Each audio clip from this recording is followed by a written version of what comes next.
question here for all three of you. Coach, you may not be aware, but there's a long-standing, long tradition of rivalry games between Anniston and Welborn, and close-knit next-door communities, school systems, and especially with the guys. For the players, this is for you. Do you have any friends or cousins or anybody that plays for Welborn? You're looking forward to that first ball game?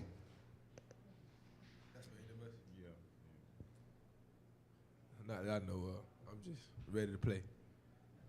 No, I'm not really from around here, so I don't really got no family around here. Well, it'll be a packed house, I promise you, whenever you play the Welborn Panthers. Got a question right here. Coach, what are your first impressions of this region? Obviously, you got you guys, Hanley and Jacksonville, which have kind of separated themselves from the rest of the pack. You got a really good Mumford team, and then Cleveland County and White Plains. Just talk about this tough region. I mean, you've played in a tough region before in Mobile and 4A Region 1. What's your first impressions of this 4A region?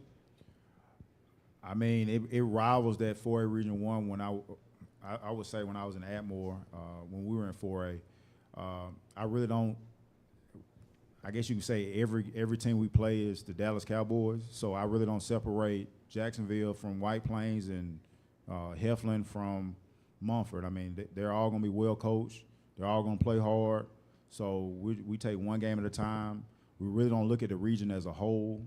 I'm not one of the coaches that go through the roster and go win, win, win. I don't do that. Right now, we're completely focused on Walter Welborn. I mean, like, I'm completely immersed in them right now. So we take one game at a time and we move forward that way. I have a question for Head Coach Rico. What goals have you set for you in general for helping your players achieve their goal, as well as your coaching staff? And also a follow-up question for Jaden. What have you learned from your coach to help you achieve what you want to in doing football? First, I just want to maximize their potential, whatever that may be. It could be academically, it could be athletically. Goal for the team is simple: it's state championship. Can you say that follow-up question one more time? Thank you. What have you learned from your coach and helping you achieve what you wanted to in football? Really just be myself, and like we had to talk yesterday about my leadership, and I feel like that plays a big part in my characteristics. But really just being a better man, waking up in the morning with a great attitude, thanking God that I'm in the position I'm in, weight training, conditioning, and just everything. We got time for about two more questions. Joe Medley. Rico, multi-part question here. How many do you have on the roster? What starters do you have returning? And then also, how has Gavin Doss, what's he brought you at quarterback, and what does that allow Jaden to do with Gavin coming in? Right now, we have about 60 on the roster. We're between 55 and 60. That's 9 through 12. We don't have a ton of ninth graders, though. I would guess it's about 10 to 12. Defensively, we have 7 guys coming back, but that it's hard to quantify that because a lot of guys that played, I don't count those guys in the 7 that are coming back. Offensively, we have about 4 coming back, but once again, it was a ton of kids that played, but they weren't necessarily starters. Gavin came to us, I think at the beginning of the summer. He has been instrumental for us. Athletically, but not just athletically, mentally. He's real stable. He doesn't get too high, doesn't get too low, and he's really cerebral. He wants to understand and know what we're doing. I mean, 3.9 GPA. He's been offered by Navy already. He doesn't have a ceiling. I mean, while I'm sitting here talking, Troy just texted me. I think he ran a 4.56 at Troy, or maybe he's asking me a 4.56. I don't know. He just put 4.5. I'm gonna call him when we leave. So step down. But just him being stable at that position, and now it frees Jaden up to do more things. Well, we put him at wide receiver, quarterback, wildcat, like wherever. He's gonna have to be accounted for, and not just him, the other kids as well. So I feel good at our quarterback position. We're actually trying to find I look in the future as well. So now we're working with some of our young kids for that look in the future as well. So now we're working with some of our young kids for that future quarterback because these two guys are seniors. So we're actively pushing that position. Coach and players, we wish you all the best this season. We'll be following you. Coach Jackson, if you'd like to give us your closing thoughts, please. Yes, this is an awesome event. This is I've been in major cities. How organized and structured this is one of the best media days I think I've been a part of.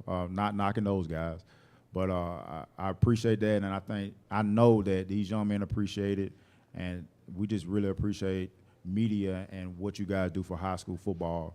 We're ever changing. This thing is changing quickly, and with you guys' support, we can keep going in a direction number up. So I appreciate it. Thank you, Coach. Good luck to the Anniston Bulldogs. Next up in 5 minutes, Jacksonville Golden Eagles.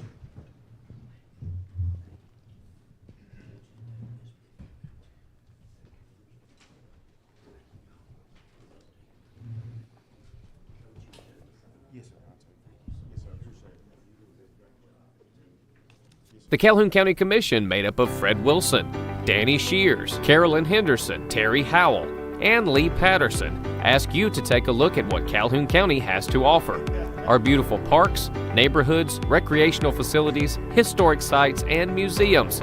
Our citizens enjoy a high quality of life and strongly support the arts. If you're considering expanding or starting a new business, take a look at Calhoun County. You'll be glad you did. I'm Mark Box. I've been a part of the funeral industry for over 25 years. As a funeral professional, serving others is an integrated part of my life. It's been a privilege helping families in many ways throughout my career. As the owner of Anniston Memorial Funeral Home, Anniston Memorial Gardens, and Maple Grove Cemetery, I would like each of you to know that my staff and I are here to serve each of you during your time of need. We want you to feel comforted and honored as we memorialize the life of your loved one. I am grateful for the opportunity to give back within Calhoun County and our local communities. It is our hope and prayer that each family we meet feels cared for and loved.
All right.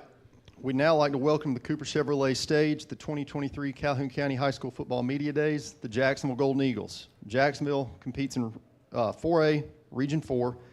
The head coach of the Golden Eagles is Clint Smith. Today, Coach Smith has brought with him quarterback Jim Ogle and wide receiver and cornerback Codrick Fisher. Coach Smith, we'll start with your opening comments.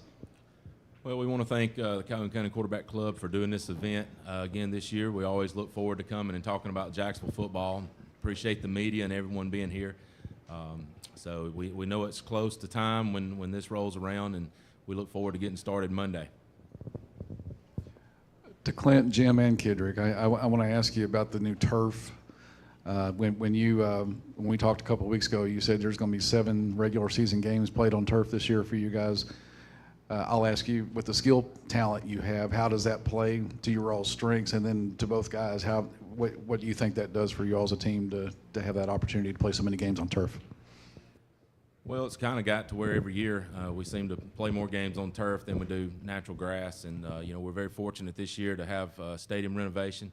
It's going to be one of the nicest stadiums around. I encourage you guys to come out and see it. It's supposed to be done by August the 22nd, but brand new turf, new 8-lane competition track, new visitors bleachers, bathrooms, fencing, even a putting green. And so there's a lot going on out there, but we're excited about that.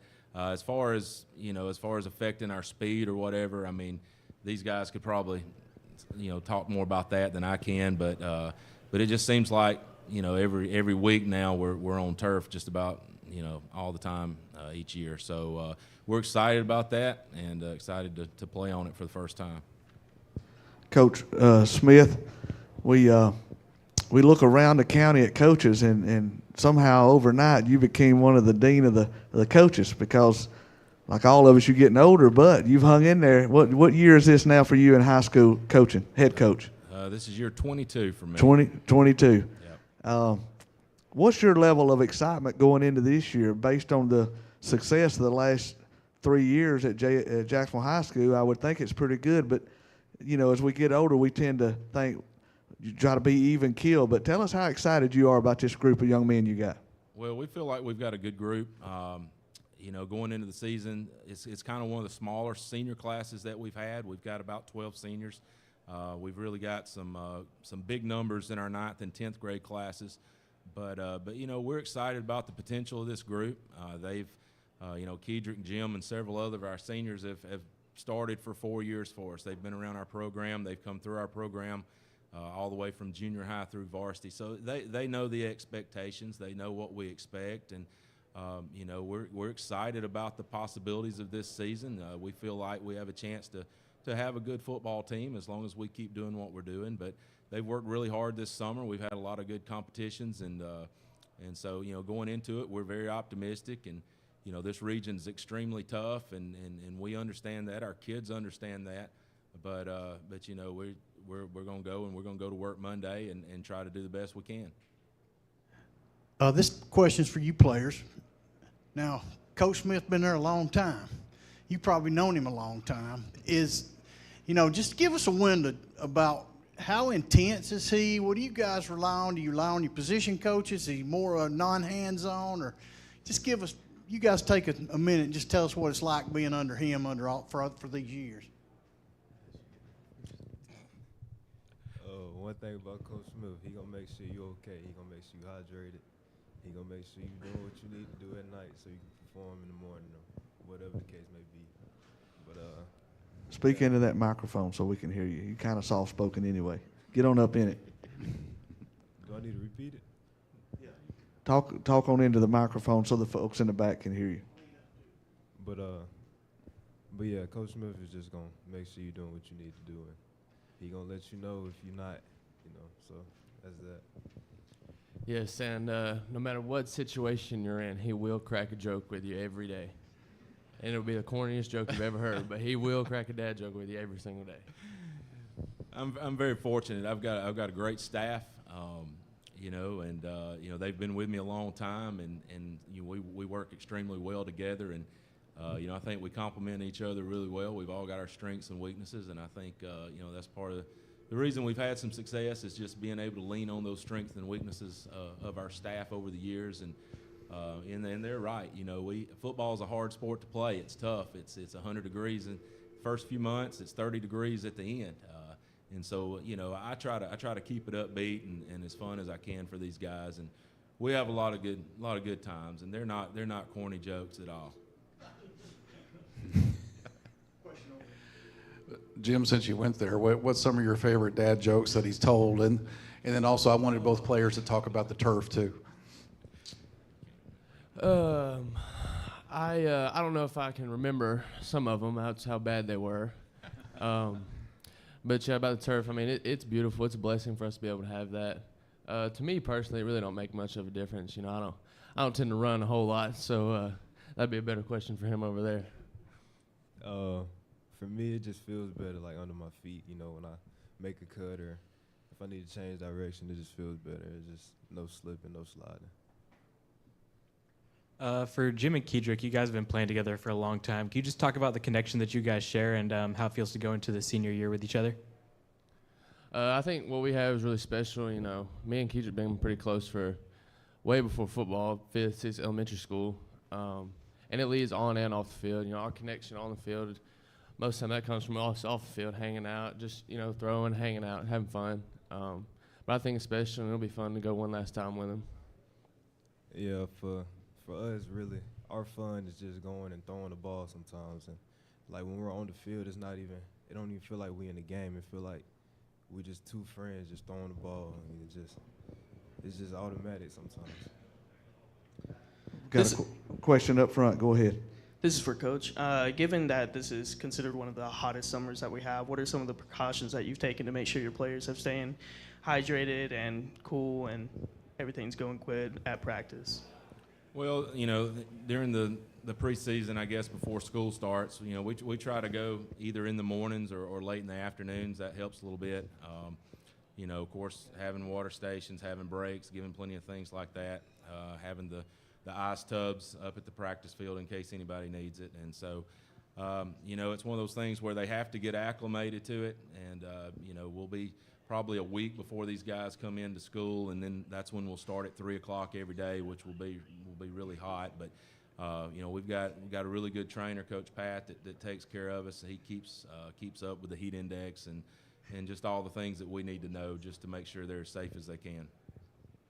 Coach, right here, obviously it's week by week. You got Boaz to start, but you got Oxford coming into town week 10.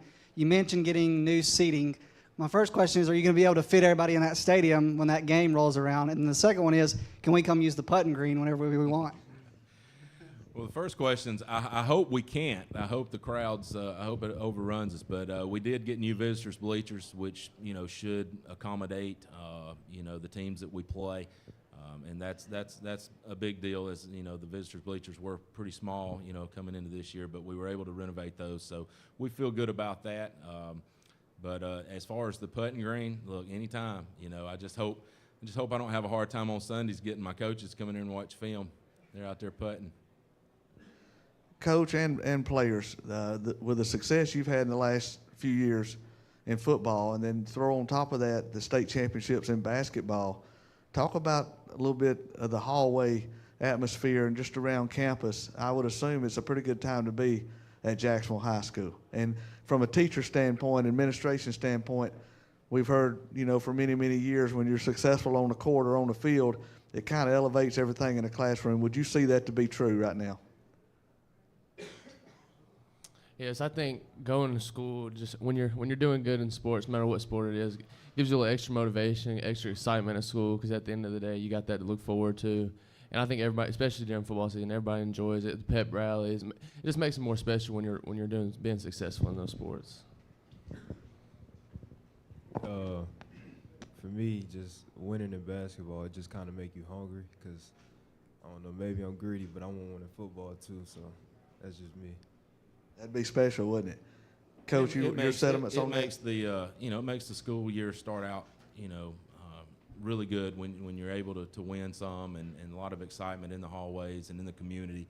It just makes that first semester really good. And, you know, it's one of those things where, you know, the success that these guys have and the work that they put in, I think it just really does a lot for our community, and when we go travel on the road, our community, shows up. There's a lot of times we have just as many, if not more, than the home crowd. And so over the past, really the past 12 years, our crowds have really been good. They travel, they support, and, they show a lot of love for these guys. Question right here, Joe.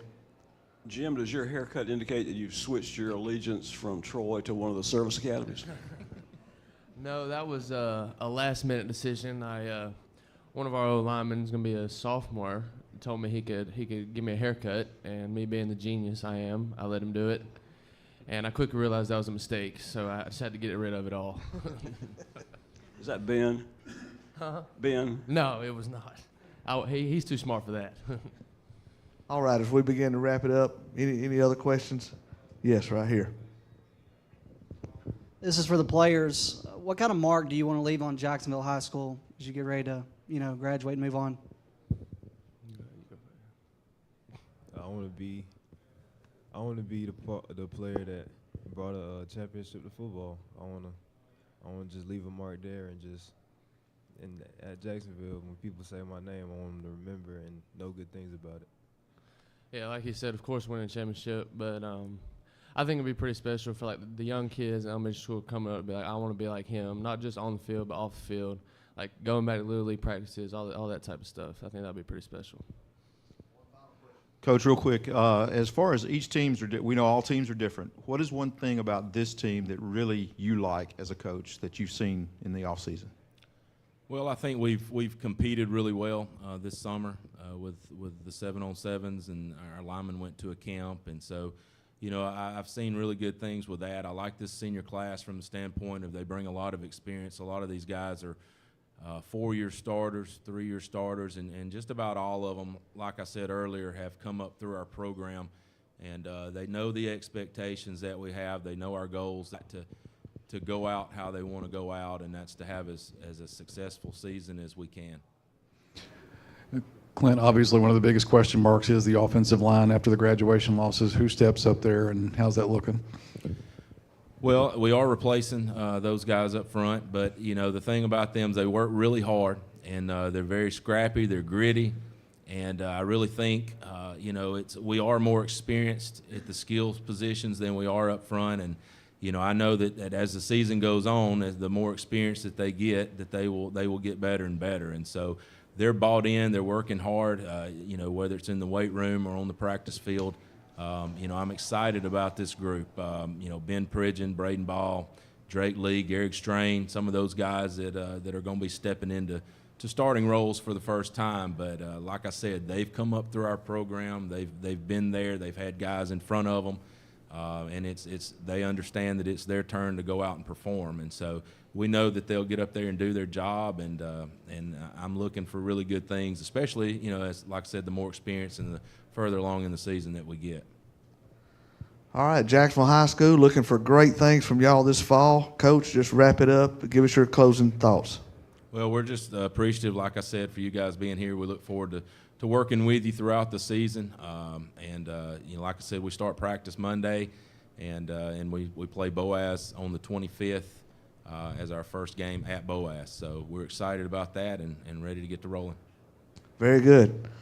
Best of luck to y'all. Thank you, Jacksonville High School. Next up on the stage, Pleasant Valley Raiders, coming up in 5 minutes.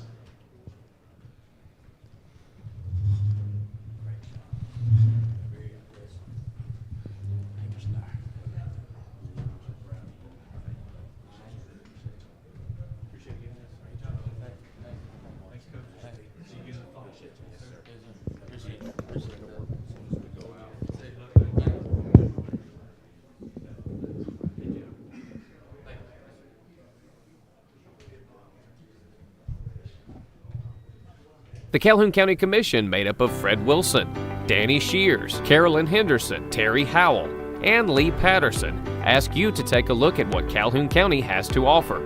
Our beautiful parks, neighborhoods, recreational facilities, historic sites, and museums. Our citizens enjoy a high quality of life and strongly support the arts. If you're considering expanding or starting a new business, take a look at Calhoun County. You'll be glad you did.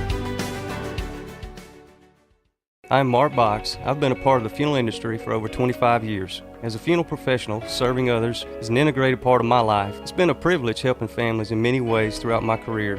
As the owner of Anniston Memorial Funeral Home, Anniston Memorial Gardens, and Maple Grove Cemetery, I would like each of you to know that my staff and I are here to serve each of you during your time of need. We want you to feel comforted and honored as we memorialize the life of your loved one. I am grateful for the opportunity to give back within Calhoun County and our local communities. It is our hope and prayer that each family we meet feels cared for and loved.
All right, gentlemen, ladies, welcome back. We'd like to now welcome to the Cooper Chevrolet stage at the 2023 Calhoun County High School Football Media Day, the Pleasant Valley Raiders. Pleasant Valley competes in 2A Region 6. The head coach of the Raiders is Jonathan Nix. Today, Coach Nix has brought with him running back / wide receiver Holt Bentley and linebacker Samuel Duncan. Coach Nix, we will start with your opening comments, please, sir. I'd just like to start with just to thank y'all for hosting this event. I know this is year 5, and the players, coaches, and everybody look forward to this time of year because, you know, after this, you know, the real practices get to start and then the game's that much closer. So just excited to be here to brag on our school and our football program and everything that we've been doing with these players and how these players have been leading the right way and, you know, kind of how it started from week 10 after the Weaver game, how a group of seniors got together and just everything is going a different direction, I feel like. Just real excited. All right, we'll start with questions and remind the players and the coach to speak into the microphone so the people watching the live stream can pick it up. Joe Medley, we'll start with you. Jonathan, can you just give us a breakdown of what you have returning and kind of who you expect to step into roles where you lost people? Definitely. You know, so excited about up front. We might possibly have some kids up front that started 10 ball games that will not start week 1. So depth is a good thing up front, especially on D-line. On O-line, we have four out of 5 offensive linemen back. So we're rotating in 3 guys right now that are kind of battling for that one tackle position. So, and that's a good thing for us because normally, you know, you're real excited about your ones, but then sometimes you can get in trouble with your depth. And I think last year was a big deal with that. We had some key seniors that one of them came back for 4 ball games and one of them came back for 3 ball games where they got hurt either in spring or at a JSU camp in the summer. And, I mean, one of them came back 3 games and had, you know, 30-something tackles in 3 games. But the games that he was out, we had younger kids that were stepping in those roles. So those kids got 7 games under their belt last year. And so just real excited about both sides, about the returning starters that we do have. which we had some really good senior leadership last year, but there was also some underclassmen that really led. And so this year we only have 6 seniors, but the 6 seniors are all leading the correct way. And so we're still a relatively young team, but the energy right now, as far as competition-wise, is the best I've seen since I've been there. We've got a question here for Holt and Samuel right here in the middle. Talk a little bit about leadership. Obviously, you guys being here today means that you're, in your coach's eyes, leaders. And talk about, do you lead by mainly example, or are you a vocal leader when it comes to encouraging your teammates to be there for every single summer workout when you know some of them maybe are not and they're supposed to be? Talk about how hard that is sometimes when you have to approach friends about stepping up. Start with you, Samuel. Well, it's an experience. I'm definitely, you asked if we were example or vocal. My first few years, I started in 10th grade playing varsity football. I started on D-line, and definitely lead by example? Yes, sir. I see a few players now, like, look up to me. It's like, man, like, I want to be like that. Don't, like, run the mouth. I mean, there's no point in that. So do what your job is, and that'll show other people. That's a good response. What about you, Holt? Well, I mean, coming into this, I mean, this is only my second year. Last year's my first year, and I had some good leadership to look up to last year. And I'd like to lead by example and to lead in general. But coming into it, our quarterback, Braxton Salter, he helped me out a lot last year with everything. And that helped me lead by example this year, just teaching me knowledge-wise. Everything he knows is really, really above level. Okay, Coach, talk about why these two are with you today. Yeah, and one thing that I see that's different on leadership is each year, and especially this group, these kids really get pure joy out of seeing another teammate on their team do good. And sometimes that's a hard deal, especially when you're sitting here competing for a starting spot and your teammate's doing better than you, and you see that, hey, he's doing better than me, he might take my spot. Well, they're not getting mad, they're getting competitive with it, and there's a difference of that. And so that's, to me, is what I've seen the biggest difference of how our team's growing. And, you know, kind of the reason that I brought Samuel, Samuel led our defense last year in tackles. I think he had around 110 tackles. But as soon as the season was over, Samuel and Coach Preston sat down, and they did all their missed tackles. And he figured out, hey, I'd have had somewhere around 150 tackles if I could have just wrapped up, if I could have just finished. So he didn't look at what he did good. He looked at what he needs to improve on. He said, I'm going to develop a plan where I'm not missing these tackles. What was the reason for me missing this tackle? And now how can I take that and improve with it next year? And Samuel's done that. So I look forward to him to be around the ball every snap. Holt Bentley, you know, Holt, this is only his second year playing. And Holt, I picked him just for pure work ethic. Early in the season, Braxton Salter, we had an 8th grade quarterback that started 10 ball games. Every week that kid got better. He is one of there's 2 kids that our team, we just got through a team camp this past week, and that was 36 hours together. And at the end of it, we asked the kids, who's the 2 toughest kids on our team? Whether it's mental or whether it's physical, but you define toughness, and there's no right or wrong. And I thought it was neat that the team rallied around 2 kids that they say that these are our 2 toughest kids. And one of them was Braxton Salter, and the other was Gray Knight. But Braxton and Holt started week 2 after practice each day throwing routes. When practice was over and everybody's walking in, we have one coach that stays on the field that we rotate, and you don't come off the field till every kid comes off the field. And Holt and Braxton will be the last 2 up there throwing pass routes to each other. Well, the Gaston game got down to the wire at the end of the game where we're in a 3rd and 8, 3rd and 10 situation, and if we don't convert this, we possibly lose the game because there's only like 2 minutes or so. Braxton rolls out, and guess who he connects with? Holt. Holt has to adjust to make that catch, but to me that's a great example of sometimes the fight is won way before the lights are turned on.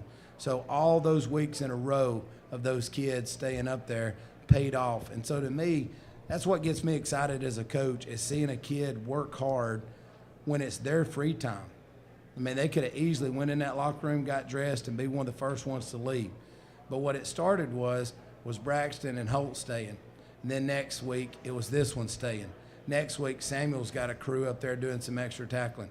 So to me, that defines it, because nowadays there's so many things that's trying to steal these kids' time. And so if you can get them devoted to their teammate and you can get them devoted to doing extra, then you're way ahead of the game. Well said. Question, Joe? Jonathan, are those new helmets this year, new look, and kind of what's the inspiration for that? Oh, really excited about the helmets, and the kids are excited about it. And so to start with, we just wanted a little change, and so we tried to go back and we pulled up the annual from the time that the school started. And so there's a lot of times that you can get in controversy about, hey, what's the school's colors, what's this and that. But there's one thing that's common, is PV. Everybody knows Pleasant Valley is PV. And so we wanted that to be the staple on the side, because nobody argues about the PV. Okay, you might have some that come through that their primary color was red. Some that come through their primary color was a Columbia blue. But we wanted to try to make, and it's hard, you know, just like Saban said, if you want to make everybody happy, sell ice cream. And we're not trying to make everybody happy, but this right here is everything that Pleasant Valley's about. We went with a red face mask for more of a branding process. When that helmet hits somebody, we want it to mean something.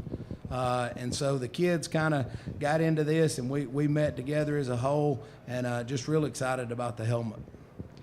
Coach, you lost 2 games by 1 possession to 2 playoff teams in your region. Just talk about this region this year and how Pleasant Valley can finally get over the hump and get in the playoffs. Yeah, appreciate you bringing that up. We talked about that on the way down, and the thing about these 2 leaders here is they're not looking at the games they won last year. They look at the games that they lost, and I can tell when there's a good leader when one of them says, "You know what, Coach? We had 8 opportunities in the Locust Fork ball game to finish that game, and that's what we got to sell to the team. How do we make the most of our opportunities and finish?" And, you know, in the Southeastern's the other one I'm sure you're talking about, and then Spring Garden was 1 possession. But the Southeastern game, they come in 8-0, and we lose 7-0, and we had every opportunity in the world on that right there to finish, but just couldn't finish. And so I do think that the ability to finish things is hard to teach nowadays. And so the kids are doing better and better with that. Like the ability to finish through that little 2-day camp that we just had. They checked in Tuesday morning at 7 o'clock, and they did not finish until Wednesday afternoon at 6. Each accountability team was given a schedule. We didn't say you had to be at this point at this time. It was up to the players to lead to get each one of them that. We had 2 different practices. We had an OTA with White Plains and Ohatchee. We went to the aquatic center for a swimming workout, and then they had to come back after that and finish with their last practice. So I think that we're trying everything we can to make sure that the kids are able to finish. And they did a good job with it. Final question down front here. This is for the 2 players. What do you think that there's something this year that y'all have acquired or improved that you think that will take you to the next level that y'all didn't have from last year? I think leadership. Last year's group of seniors that came through, Zeke Curvin, Zane Cash, Dalton Haynes, Dason Vick, Luke Kramer, they really showed us how to lead and step up. So I think that's going to bump off to our crew that is now seniors and make us have to step up and lead. I mean, I think coming back into this, we didn't lose a whole lot. We have a whole lot of starters coming in and a whole lot of good prospects coming in. And coming into it, I mean, we all kind of know what we're doing now, all have an idea of what we're doing and how to get the job done. And if we can just get that narrowed down, we'll have a lot more wins this year. All right, we're excited about the PV, Pleasant Valley Raiders, this fall, playing in that 2A region. Coach, give us your final thoughts as we close it out with you. Yeah, I just love Samuel's answer, how he talked about senior leadership from last year. There's been so many teams or so many kids that I brought that they might want to take a shot at last year's seniors. And I think that says a lot about these 2 kids, that they want to brag on last year's seniors and how they led the right way. So it's all a building block process. And so that to me says that these two kids care about the people around them as much as they do themselves. And so I think the more that we have that, we have a tight-knit coaching staff. For the first time since I've been there, we're getting to retain coaches, and it's the same staff back to back. We do have a couple of new coaches on staff with Coach Preston being gone. But, you know, the great thing about this one with Coach Preston being gone on military leave is it's in Huntsville. So he'll still be able to be there every Friday night and on Sunday breakdowns. And so just the kids seeing that the coaches are close, we hang out outside of football, that bleeds into our players being close too. And so the more unity that you're pouring in, the more results that'll come. So just excited about this team. Can't wait to get started, and appreciate you guys for everything y'all do. I know this is year 5, and each year it gets better and better, and I just appreciate y'all giving us the opportunity to brag on our school. Very good. Coach Nix, you and those players enjoyed lunch on us, and we're so thankful you came and joined us today. Good luck this fall. Thank you. Next up, Weaver Bearcats. The Calhoun County Commission, made up of Fred Wilson, Danny Shears, Carolyn Henderson, Terry Howell, and Lee Patterson, ask you to take a look at what Calhoun County has to offer. Our beautiful parks, neighborhoods, recreational facilities, historic sites, and museums. Our citizens enjoy a high quality of life and strongly support the arts. If you're considering expanding or starting a new business, take a look at Calhoun County. You'll be glad you did. I'm Mark Box. I've been a part of the funeral industry for over 25 years. As a funeral professional, serving others is an integrated part of my life. It's been a privilege helping families in many ways throughout my career. As the owner of Anniston Memorial Funeral Home, Anniston Memorial Gardens, and Maple Grove Cemetery, I would like each of you to know that my staff and I are here to serve each of you during your time of need. We want you to feel comforted and honored as we memorialize the life of your loved one. I am grateful for the opportunity to give back within Calhoun County and our local communities. It is our hope and prayer that each family we meet feels cared for and loved.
Yes, sir. Glad to be here. Glad y'all are putting this on.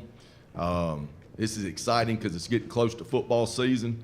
I know you got a lot of guys to interview today, but I brought 2 guys with me today that are awesome leaders in the weight room, on the practice field right now, and I couldn't ask for better kids coming into a new program. I also want to throw out that, getting this job in June 6th, I believe, and coming in that late, never taken a job that late before, and thinking, man, this is going to be tough. These coaches at Weaver High School are all about Weaver High School, not necessarily just their sport that they're the head coach of or just coaches coaching other sports.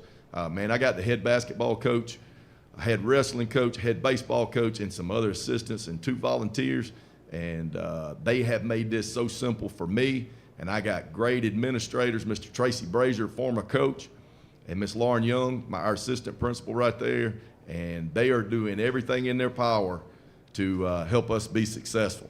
And it's just been a blessing. It's been, no doubt in my mind, God-led, and I have no doubt in my mind that is. But again, thank y'all for having us. Yes, sir. First question. Yeah, Ken, given the late entry into things, just what have you been able to get established in terms of what you want to establish within this program? Yeah, man, you usually want to come in, you take a new job in January. That's probably the best time because then you have a whole semester with your kids, and you can establish your standards and excellence and what you expect out of them.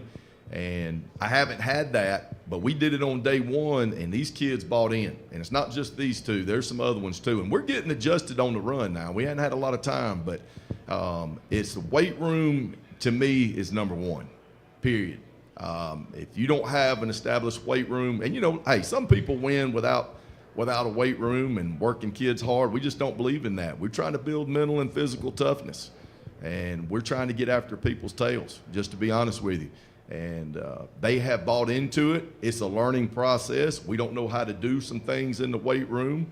It's fast, it's heavy, but it's with good technique. I am USA weightlifting certified, so I take pride in that and teaching these kids the right way and not letting them get injured. But in past couple of days, we've basically tried to position into a full kind of practice schedule, just kind of get them used to it. No pads or anything like that. Just trying to get them used to the heat and going a little bit longer out there, so to say. And learning how to practice is a major concept for what we believe in. And we try to make it hard on them right there so the games are easier. Coach Coffer, given that you were one of the out of 28 applicants and 6 finalists, even the principal said that you marked off everything on our list to, for the job and position that you were offered. What experience can you say that you can bring to these young men wanting to do football? Yeah, well, it's one thing to say it in the interview. It's a totally different to make sure that gets done. Just to be honest with you, just being honest. I've got some experience in Georgia being a head coach at 4 different high schools.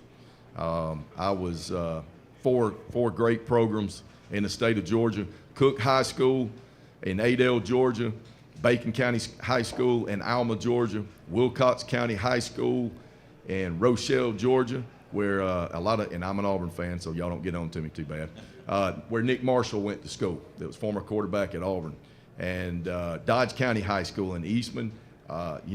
We just came off a region championship when I decided to retire early. So I left a good program in a good school, but my youngest daughter was going to Auburn. And I thought, hey, this is a chance to go to the wife's hometown in Heflin, Alabama. She's a Cleveland County native. And it's a good time to do that. And I thought I could just, ride off into the sunset and be an assistant and get retirement and be happy. And I was happy. The only issue is I just wanted to lead again. I'm not going to lie about that. I just wanted to lead my own program and have my own say-so to say. And some people won't understand that, but just wanted to do that and be able to lead in the weight room and do things that I wanted to be able to do and just lead kids. Man, I got a good group of kids and a great group of coaches right there. So the experience factor right there, I do think I've had it. We've played, a top 20 team in the nation my first year as a head coach, and we beat them. And we were at a lot smaller school. So we've had the big arenas to where we've played in the past, and I've gotten to coach in that. That's a heck of a first game as a first-time head coach, and that was my first game. So it was a little nerve-wracking. We pulled it off, and I think it just builds confidence, and that's what we're after with these guys. And the guys that we have in Weaver is just kind of not to be overconfident, but we want to have the mindset that we'll play anybody, anywhere, anytime, and we got to get to that point. For the players, can you talk about kind of the locker room culture that both you as leaders and the coaching staff are trying to instill as you guys head into this kind of new season with a new head coach? It's really just a lot of, like, we're all one cohesive team. You never want your individuals that are all, hey, it's just me, I'm trying to get mine, and then you have no team and you have no success. You really want that because team success is better for a program in the long run than it is for individual success. I mean, Caden has an offer from Marshall, and as a team, we're so happy for him, but we're also, as a team, we're going to work to get him more offers, and we're going to work to get him better success as well as ourselves more success. Well, yeah, as a team, everybody is buying in the weight room, the locker room, more than the past 2 years. We got people showing up to workouts on time, early in the morning, finally. And then at practice, you got everybody doing what they're supposed to do and stuff.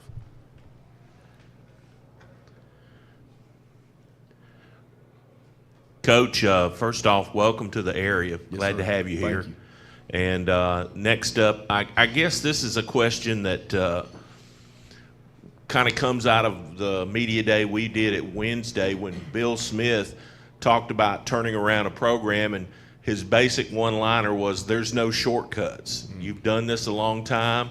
You've got a program now that you've got to turn the corner on. What advice would you give some of the newer coaches in the county that have to do the same things? What makes the turn? Well, I'm going to be honest. I think patience, but I'm not very patient, so I want to win right now, just being honest with you. And I think we can, but for these younger coaches right there, it's putting your time and effort into relationships with these kids. I think everybody says that. I wonder if everybody believes that, but these kids will play and run through a brick wall for each other and you if they know you care. You got to build those relationships with those kids in the groups. Now, does that mean getting on that behind sometimes? Yes, and we've had that this week sometimes. But by the time we leave that field, it's done. It's over. It's business on the field. But I'm gonna treat these kids like I did my girls, and it's tough. But we want to produce good people. I think too many people worry about football and winning, and I want to win. I'm not lying. We want to win. We want to win right now. But we want kids coming back saying, thank you, Coach, for being tough on us. Because if I did get a college scholarship to play football, I knew what to expect. If other kids come back, that high school's their last time that they come back, I want kids that are going to say, Coach, thank you for help make me a better husband, a better father, a better worker, and not getting into stuff that we're not supposed to get into. It's about that. But to me, it all goes to relationships. And maybe that's not what you're looking for. I don't know, but I think the relationships, and I've only had 2 months with these kids, and I feel again feels God-led. I feel like I'm in the right place where I'm supposed to be. I can't say that about a job that I've had in Georgia before that I took, and I'll admit, man, sometimes you have some success, and somebody offers you a little bit of money or something like that, and you jump on it. That wasn't God-led, and I made the wrong choice. And we still won, but I wasn't very happy. These people at Weaver have done nothing but been a blessing to me, period. And when you have that, and you have that togetherness, and everybody's working on the same level, it's an awesome thing, and it's more fun. Question for Caden and a related question for Ken. Caden, just what did it mean to you to get that offer? And then for Ken, what does that do for the program to see a player within get that kind of attention, and does it kind of help these kids dream big again? It means a lot to me and my family because I've been putting the work in and stuff and training and stuff for the offer. And then not just me, the offer helps my team and college coaches come out to practice and games and give them the time and them the look too. Yeah, them the look and stuff too, for not just me, but for them to have opportunities in college. Man, he just answered my question. It's good for him that anytime you get education paid for, I don't care what level, if you can get your education paid for academic-wise or athletic-wise, man, that's awesome, period.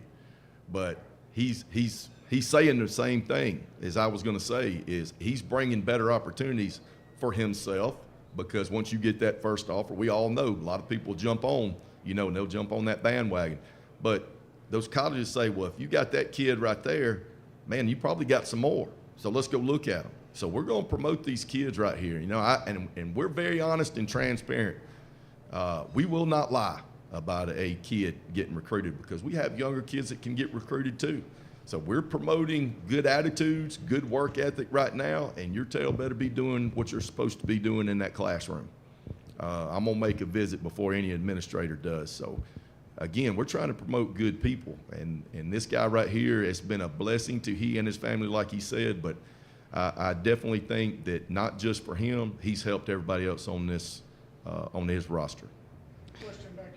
Coach, you were at Cleveland County last year, so you obviously got to see Welborn Week 10, but let's just talk about this region. You had Dadeville, Randolph County, Sax, and Welborn with the playoff teams last year. These players can attest they had opportunities against Randolph County. They had opportunities against Welborn to win those games. So what are your early impressions of the region? Yeah, I mean, there's some. And my first year at Heflin, we played Randolph County in the last game. They got a lot of tradition down there. I've seen them play. Welborn, I think, is probably one of the hard-nosed teams that I've seen.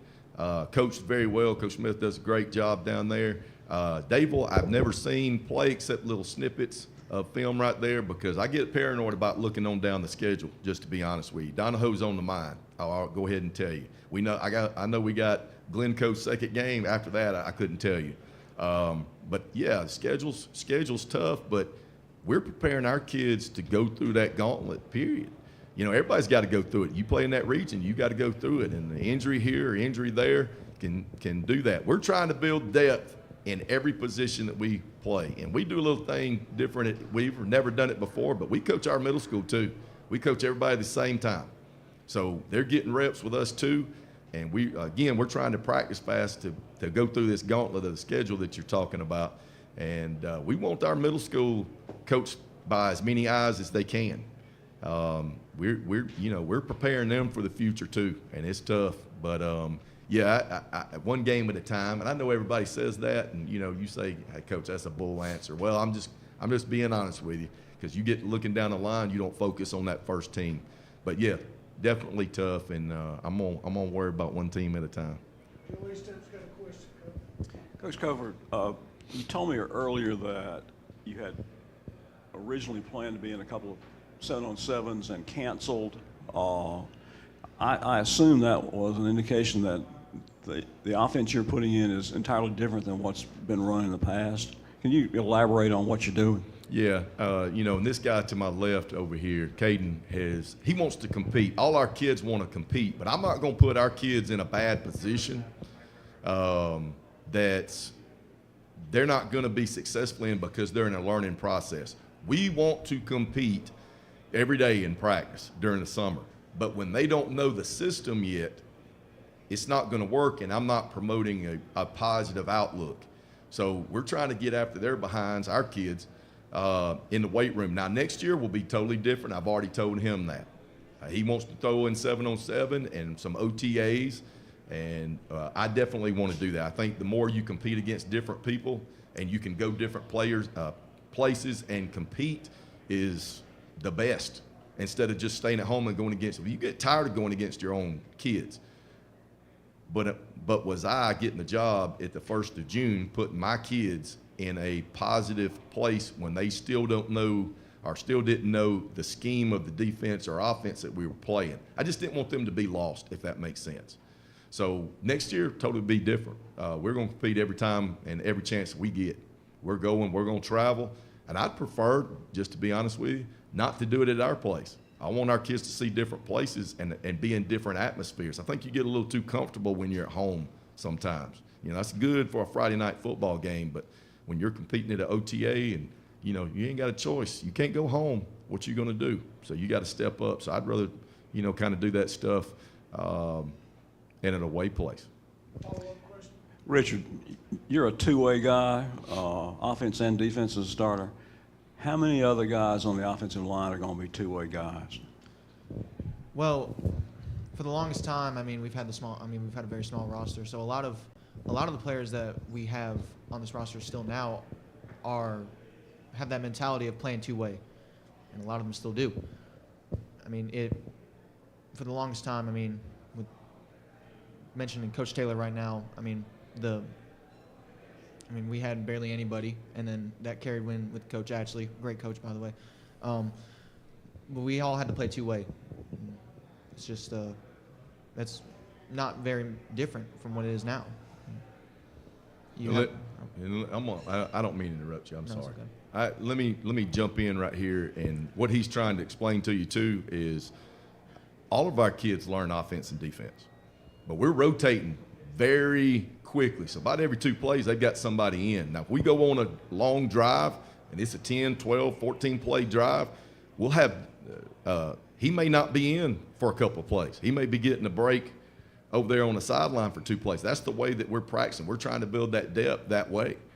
So we're going to practice that way, expecting that's the way it's going to be on Friday night. So we're preparing our kids mentally for that too, and I think that's what Richard's trying to say too, is he may be out there, but I've already been told about this cat right here and this one that they don't want to come off the field. That's awesome. But we want 100% out of every kid and, you know, try to get that depth like we're saying. Sorry, I didn't mean to interrupt you.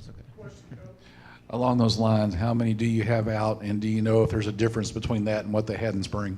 I didn't ask, and not being ugly, this sounds bad. Not that it's a different coaching, coach coming in. I didn't ask a lot of things about spring practice, just to be honest with you, because everybody starts new, when I came in. So, I think we might have a couple that didn't go through spring practice as well that did that. But we got right at 62. Now we're talking about 7 through 12 now. So we're all coaching all those guys together. So it's probably going to be around 42 maybe, 9 through 12. Final question right here. You talked about building relationships as well as, you being in the weight room and Caden saying that people are finally coming to practice or the weightlifting in the mornings. Do you think that has helped kickstart and jump off those relationships with them, with you helping them in training? Yeah, it's not, it's not hard. It's hard to wake up in the morning for anybody. I enjoy it now. I didn't when I was their age, but we're preparing them to go to school and to work like the normal person is too. So they're in their lines, and these guys line up people, and we are starting at 6:45. We don't wait on you to get there at 6:50. We start at 6:45, and they have 100 push-ups. They come in that door late, and it's not me saying anything. It's them. So, you've heard this many times, and I didn't come up with it, but coach-led teams can be good. Player-led teams can be great, and they're getting to that point. Once they know what they're doing and stuff like that, it's going to be, as far as scheme-wise, I'm going to get to sit back, and the other coach is going to get to sit back a little bit and watch it take off, because that's when you can do something special right there. But, yeah, getting there in the mornings, and, I've told some other people before we came in here, some of these kids that are coming to makeup workouts on Friday mornings don't even have to make up anything. They're just coming for extra work. We don't make them come. That's a makeup workout if they've missed, been on vacation, anything like that. And we got 7th graders doing that, coming to extra work. So, you're creating a positive weight room culture when they're coming on their own and wanting to come and asking, Coach, can I get extra workouts in? So I hope I answered your question. Coach, we're excited about the future of Weaver football. I mean, we've got 5 new coaches in the county, but I think just listening to you the last 12, 15 minutes, everybody in this room is going to take note that there's a culture change that's going on at Weaver right now. We're excited about that yes, sir. in the future. As we close out, just give us your final thoughts before you guys go enjoy lunch. Yeah, we just, I appreciate y'all having us here. I'm very grateful to be a Weaver Bearcat, period. And I'm grateful to be around people that are all about Weaver High School and the community of Weaver, period, and just want to help us and do that. Again, I can't say enough about our administration and our coaches that we have, all over Weaver High School. So just very proud and God-led. Can't say that enough. Very well. Well said. Good way to finish. Weaver Bearcats. Look forward to them this fall. Coming up in 5 minutes, we'll have the Alexandria Valley Cubs. Thank you. The Calhoun County Commission, made up of Fred Wilson, Danny Shears, Carolyn Henderson, Terry Howell, and Lee Patterson, ask you to take a look at what Calhoun County has to offer. Our beautiful parks, neighborhoods, recreational facilities, historic sites, and museums. Our citizens enjoy a high quality of life and strongly support the arts. If you're considering expanding or starting a new business, take a look at Calhoun County. You'll be glad you did. I'm Mark Box. I've been a part of the funeral industry for over 25 years. As a funeral professional, serving others is an integrated part of my life. It's been a privilege helping families in many ways throughout my career. As the owner of Anniston Memorial Funeral Home, Anniston Memorial Gardens, and Maple Grove Cemetery, I would like each of you to know that my staff and I are here to serve each of you during your time of need. We want you to feel comforted and honored as we memorialize the life of your loved one. I am grateful for the opportunity to give back within Calhoun County and our local communities.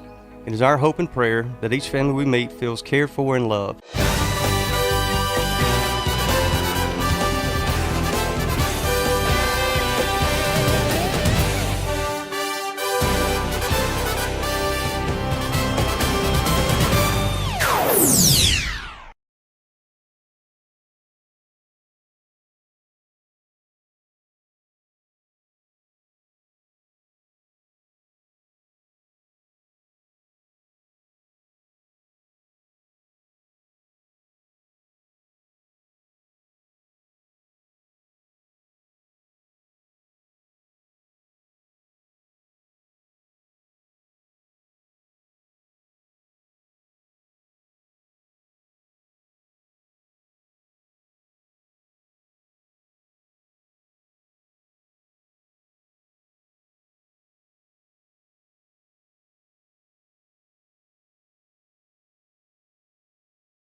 Cubs. Alexandria competes in 5A Region 6, and they are head coached by Todd Ginn. And today, Coach Ginn has brought with him a tight end defensive end, DeMarcus Williams, and a running back linebacker, Ty Brown.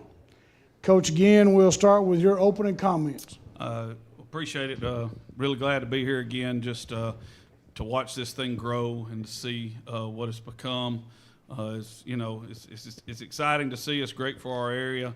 It's great for our teams, and we're just looking forward to letting these guys. I got Ty Brown, as he said, on my right, and DeMarcus Williams, two of our leaders, two of our seniors, two really good football players that do things the right way on and off the field. Two really good guys. Just looking forward to letting these guys get out there and play, one more year of high school football along with their teammates, and looking forward to see what challenges and how, I'm going to be able and our staff's going to be able to grow as a staff, and then also, more importantly, to see how these guys are going to be able to grow into young men as what I think is the greatest sport that teaches so many life lessons, to let them get out there and do their thing. Todd, let's start with kind of talking about the evolution of the region you guys play in a little bit. It seems like there's been a lot of teams in that region that have really come on in the last couple of years, primarily Moody. Southside's getting better. Leeds has improved a bunch, as you know. Talk a little bit about the region and how tough it is. Yeah, I think you never know, but looking on paper, you mentioned 3 really good teams in the region. In high school ball, it's all about the pieces that you've got to put out there and how hard they play and how competitive they are. And I think when you talk about Southside first, it comes to mind that they've got a veteran team, and then Leeds is always their coach does a really, really good job. And then Moody, Moody's come on the scene last year, and they were pretty good last year. I assume they'll be pretty good this year. But we to be honest, you can ask these guys. We don't talk a whole lot about till the week of the game. We don't talk a whole lot about other teams. We talk about us and what we can do to make us better. And because with social media nowadays and all that, you'll hear a bunch of stuff, how good, how great, all that. It doesn't matter till Friday night when the game starts, see what happens. Todd, obviously, Ross was a guy you wanted to have the ball as much as possible last year. Who kind of fills in that production this year? Well, I think, that's one thing Dad taught me a while back. One thing being under him and being from Alexandria, just finding the pieces that made last year. Ross, obviously, giving the ball to him gave us the best chance to win, giving the ball a lot. Ty's gonna carry the ball a ton. He's going to play on defense every snap, and DeMarcus is going to be. DeMarcus knows I'm going to be blocking for Ty a lot, and we've got we've got another pretty good running back coming up. Never had to really carry it much because Antonio was there. You had Antonio, you had Ty, and now we've got Elijah who will have a chance to show what he's got because Ty, you can tell, Ty spends a lot of time in the weight room, so. Him carrying the ball, but he's also a great blocker, a great blocker, a tenacious blocker. So to be able to put him into some positions to open some holes for Elijah's got a chance to be a really good running back. I think those 2 will be your main 2 guys that carry the load this year. We got a question right over here, Coach. Coach, what is it about this team that you're going to have this season that stands out compared to teams in the past? And then players, what kind of mark do you want to leave at Alexandria? I think what stood out to me with this group is I feel like now they would be able to tell you because players can fool you sometimes, but I feel like with this group they just work so hard. I could be in the gym and I don't have to be sitting on top of them. I can go work on whatever I need to work on and know that they're going to work their tail off and do what they're supposed to do. So that's one thing that stands out. These 2 guys, along with some other seniors, really, really lead and do what you want them to do. You don't have to be right on top of them. And I like being around these guys. We were talking out there to some other guys just a second ago, getting interviewed, and you have a lot of winning teams that you really don't like to be around. Let's just be honest sometimes, and you've had some teams that don't win a whole lot of games that you love to be around, and this is one of those teams. I hope we do both. But I really like being around these guys. I really do. This year is going to be a joy to coach. Win or lose, I just like being around these type of guys. You players, y'all want to elaborate on what you want to leave at Alexandria? Just hard work.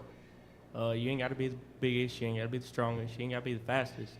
But you need to work every day being the biggest and the strongest. Some things you can control and some things you can't. So try to improve on the things that you can control. Work hard. DeMarcus, anything? Mostly just like my legacy and how many years that. All right. I don't know. Well, with that said, you 2 guys, tell us how much Coach means to you, and is he ever easy to be around? Yeah, he's pretty easy to be around. You see, you trying to put me in the spotlight now. Yeah, I am. And make sure, Mark, you speak on into that mic. Bring it down to you when you talk. But, yeah, just kind of how easy is it to be around Coach? I'm sure there's better times or worse times. Go ahead. I was fortunate enough that whenever I started playing varsity football, that Coach Gibbons was my coach here. I mean, he can be a little tough sometimes, but, he's going to get the best out of you. And that's all I can ask as a player. That my coach pushed me to be the best that I can be, and that's what he does. Yeah, I'm going off what Ty said. Like, he's a real good guy to be around. He'll push you when nobody else will. And if you're at your peak, then he's going to keep pushing you no matter what at the end of the day. Question. DeMarcus, if you had to play only on one side of the ball, would you pick defense or would you pick offense, and why? I'll pick defense because I just like to tackle people majority of the time. I'm a defensive player.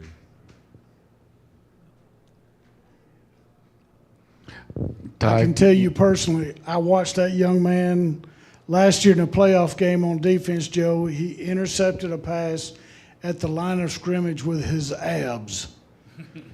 Do you remember that? And that kid threw that little hitch, and it hits you so hard in the stomach, you just scored a touchdown. And you never even grabbed the ball till your abs let go. But, yeah, that's just a funny story about him. Players, what does it mean to each one of you to answer this question? What does it mean to you that Coach Ginn picked you to be here today out of everyone else out there? I mean, it means a lot. We got a few players on this team that very easily could have been picked instead of me. One, Ty Walker, he's our quarterback. He's not the biggest. He ain't the strongest. But he's got the most heart of anybody I've ever met in my life. He's going to come and he's going to try his best to outwork anybody in the gym, on the field. So, to be picked over him, it's a pretty big honor. Ty, could you talk about stepping into that role of carrying the load more this year? I just want to do whatever I have to do to help my team succeed, whether it means me carry the ball or me block. Whatever I got to do to help my team, that's what I want to do. Todd, we're fortunate that we get to see a lot of different stadiums and fan bases doing what we do each and every week throughout the season, but your place is definitely one of the most special. I don't think we've ever been there where the stands haven't been completely packed, and of course everybody knows the legacy of the Valley Dog. So talk a little bit about just the advantage you guys have when you get to play at home. I think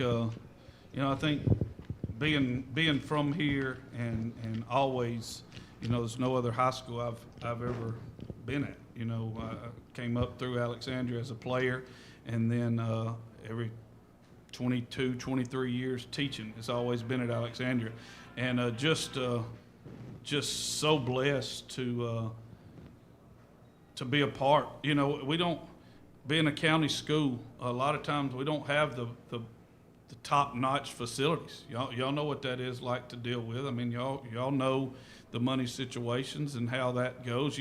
You do one thing for our county, you got to do it 7 times. You know what I mean? Where a lot of city systems, they're just looking out for them. And I think these kids, these guys beside me, they're going to realize a couple of years down the road how blessed and how spoiled they are to show up every night at home and just have people that are all over the place on your home side rooting for you. No matter what. That's the crazy thing. I've been around a long time, and I'm getting old. I notice every morning in the mirror more gray comes up, and that's got a lot to do with them too. But but you realize even in the tough years, it's packed. In the good years, it's packed. And that's just got a lot to do with Alexandria. And with that, let's just be honest. A lot of jealousy comes with that too. A lot of people hate you just because you're from Alexandria. They don't check into who you are as a player, as a person. They just hate you because you're from Alexandria. And that's something special too. It just is. So we're really blessed to have the community we have. We're really blessed to have the fan base we have. Coach, question over here. Obviously, picking up Cherokee County first game of the season this year. Talk about how important that is to have that number one, that game back, that 10th game, and how that does for your team, but also bringing a kind of a game like Cherokee County and Alexandria back into the mix. Yeah, it was so tough 2 years ago to make a schedule. God, it was tough because only we had James Clemens and folks like that calling. I'm like, what in the world is going on? We were struggling to make a schedule. We only had 9 games. It was tough. And then Center was in some weird contract with a team from Georgia, and they called wanting to play, and which we said okay. It just is what it is. It's the 10th game. We got in a 3-year contract with them, so it wasn't just going to be a 1-year deal. We're going to make them play us home and away 2 more years, whether we're in the same region or not the next couple of years. But everybody knows they went to the finals last year, and they got a good team. They obviously have a good team coming back, or they wouldn't have called. So, but it's just another Friday night for us, another chance to play. And like I said, I'm really pleased we got 10 games again. I wanted to keep that last 10th game open. That was the longer I've been in coaching. If you're blessed enough to get in the playoffs, having that 10th game open, it to me is a big deal to get back healthy and do what you need to do. And if you're unlucky enough to not get in the playoffs, then it's time to start up the next thing anyways. So just is what it is. So that 10th game being open is a big deal. The longer I stay in coaching, the more I think it is. Coach, go ahead and close us with some final remarks. Once again, I just appreciate y'all having us. I appreciate y'all letting us be here. I'm really pleased to be able to bring both these guys. And like Ty Brown said, there are a number of guys that deserve to be here today for us. And but I just felt like when I sat back and Mr. Odell texted about who you're going to bring, I just immediately thought these 2 guys. These 2 guys. These are our dudes. And when you play us on Friday night, these are the dudes you're going to have to deal with. I think as you're making your scouting plan, I think every team we play is going to say, what are we going to do with 0 and what are we going to do with 2? And so that's why they're here. And then on top of it, they're great, great, great quality young men. So we just appreciate y'all having us, and it's always a joy to be here. Well, thank you, Coach. That's Coach Todd Ginn at Alexandria High School. Thank you for coming, and give us about a 5-minute break, and we'll have White Plains High School up next. Thank you. The Calhoun County Commission, made up of Fred Wilson, Danny Shears, Carolyn Henderson, Terry Howell, and Lee Patterson, ask you to take a look at what Calhoun County has to offer. Our beautiful parks, neighborhoods, recreational facilities, historic sites, and museums. Our citizens enjoy a high quality of life and strongly support the arts. If you're considering expanding or starting a new business, take a look at Calhoun County. You'll be glad you did. I'm Mark Box. I've been a part of the funeral industry for over 25 years. As a funeral professional, serving others is an integrated part of my life. It's been a privilege helping families in many ways throughout my career. As the owner of Anniston Memorial Funeral Home, Anniston Memorial Gardens, and Maple Grove Cemetery, I would like each of you to know that my staff and I are here to serve each of you during your time of need. We want you to feel comforted and honored as we memorialize the life of your loved one. I am grateful for the opportunity to give back within Calhoun County and our local communities. It is our hope and prayer that each family we meet feels cared for and loved.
Now we'd like to welcome to the stage here, the Cooper Chevrolet stage at the 2023 Calhoun County High School Football Media Day, the White Plains Wildcats.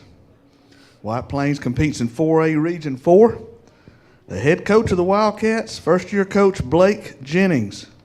Today, Coach Jennings has brought with him quarterback / free safety Dylan Barksdale and lineman / linebacker Dalton Luker. Coach Jennings, we will start with your opening comments, sir.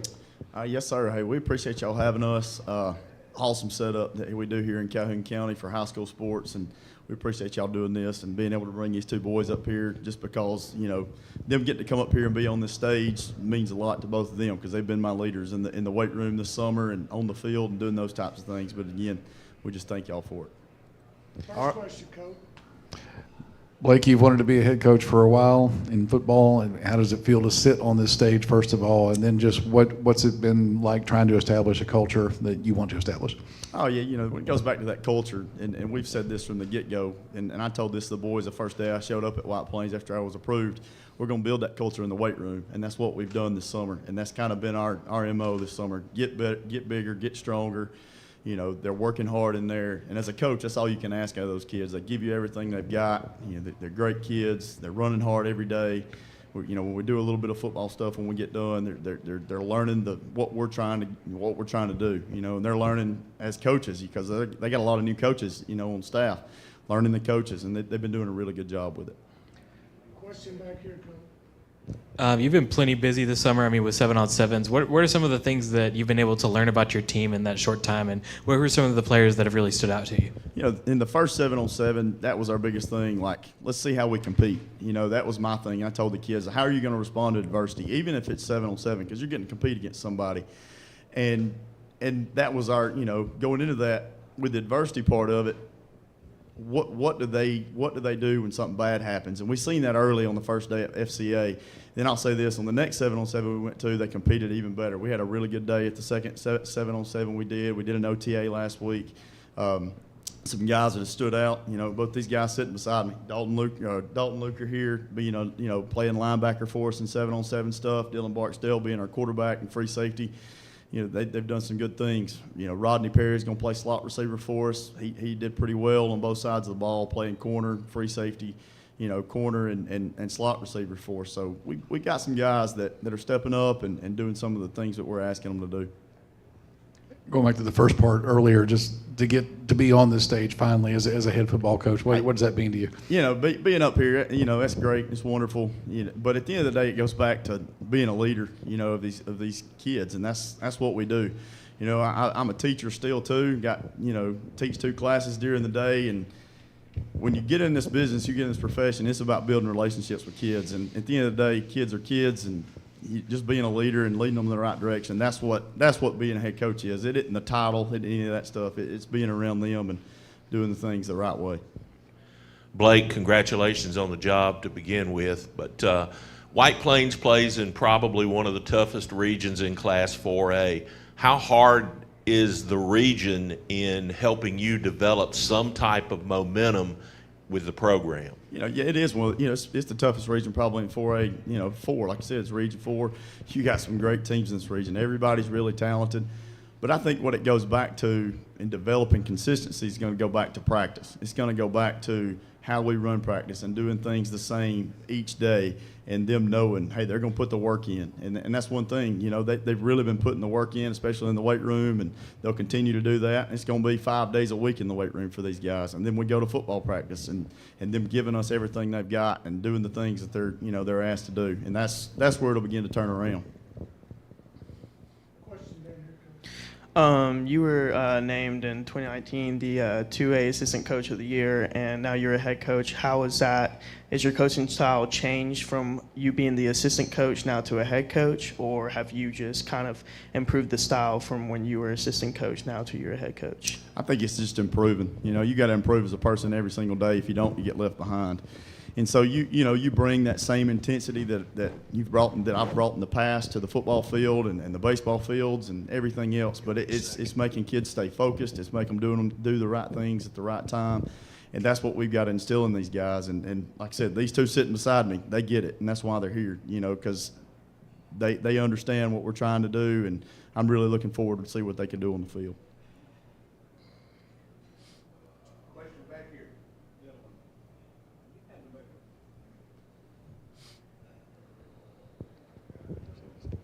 You had to make a position change from wingback to quarterback earlier in your football days at White Plains. Has that helped you, that experience helped you help other kids who are transitioning from a old position to a new position this year? I guess it could, but it just goes back to, like, you just got to do whatever you got to do to help your team succeed. So that's just what it's going to have to take. To Dylan and Dalton, what's Coach Jennings like? I like it. He brings a high energy. We got to have that in the weight room. It helps us a lot better. We get a lot stronger conditioning, and on the field, it's a good coaching. And when you're goofing off, that's when he's gonna get mad. So I think Coach Jennings has the energy of, hey, let's not get off task. We got a job. Let's do the job right now. Let's finish. Because, again, we haven't made playoffs since 1990. And so that's really where we want to be at right now. Dalton, this question is for you, and I'm going to ask it of you too, Dylan, so you get the advantage of hearing it so you'll know what to say. What does it mean to you, Dalton, that Coach Jennings picked you out of all those kids? He brought you here today. What does that mean to you? I mean, it means a lot. We have so many kids on our roster that he could have brought. I mean, Ty Roberts, one of our best linemen that we have, he could have brought him. You know, started last year, has really good in-game experience. Anthony Stewart, our nose guard, I mean, has high motor, great work ethic. He could have brought him. I mean, he could have brought anybody, and it really means a lot that he chose me out of all people. Awesome. Dylan? yeah, it means a lot. It shows that he trusts me and what I can do on the field, and what I'm gonna have to step up and take over during the games or whatever, just to help others. Awesome. I'll say this real quick with them, bringing them, one thing they've done for me, and I've tried to instill in these guys, is when you lead people, you lead them the right way. You know, it's not you're not talking down to people, you bring them up. And that's one thing we've tried to do with them, and these two guys are doing it every single day. Coach, I had the pleasure a few months ago of introducing you to the Booster Club there when you were announced at White Plains, and that was a great evening for you and your wife, Morgan, and expecting your first child. 2023 has been a pretty good year so far. Yes, sir. It's been great. It's going to get better, too. What do you think is going to be the most exciting part of your fall? Will it seeing the players develop, or maybe walking out on the field and all the fans? And White Plains has a history of supporting their team, good, bad, or indifferent. They're going to show up, and I know that's one reason that you're there, because you knew that. What are you looking most forward to on Fridays? I'm just looking forward to seeing these boys grow, you know, and how much they do develop over the season. Really, you know, and actually, you know, these next 4 weeks, we start practice on Monday. How much do they develop over these next 4 weeks before we go play a real football game? And that's one of the things as a coach, you sit back and you look, and if they're doing the things you ask them to do each day, and they're getting better each day, I mean, that's all you can ask as a coach, you know. So really excited about that. And like you said about the community's been great. The amount of support, the amount of people that have helped me do stuff, work on fields, has been unreal. The amount of people that's just reached out, you know, and willing to help do anything. Question right here, Coach. You're another team with a new helmet this year, and white seems to be the fashion. Can you tell us the inspiration behind that helmet?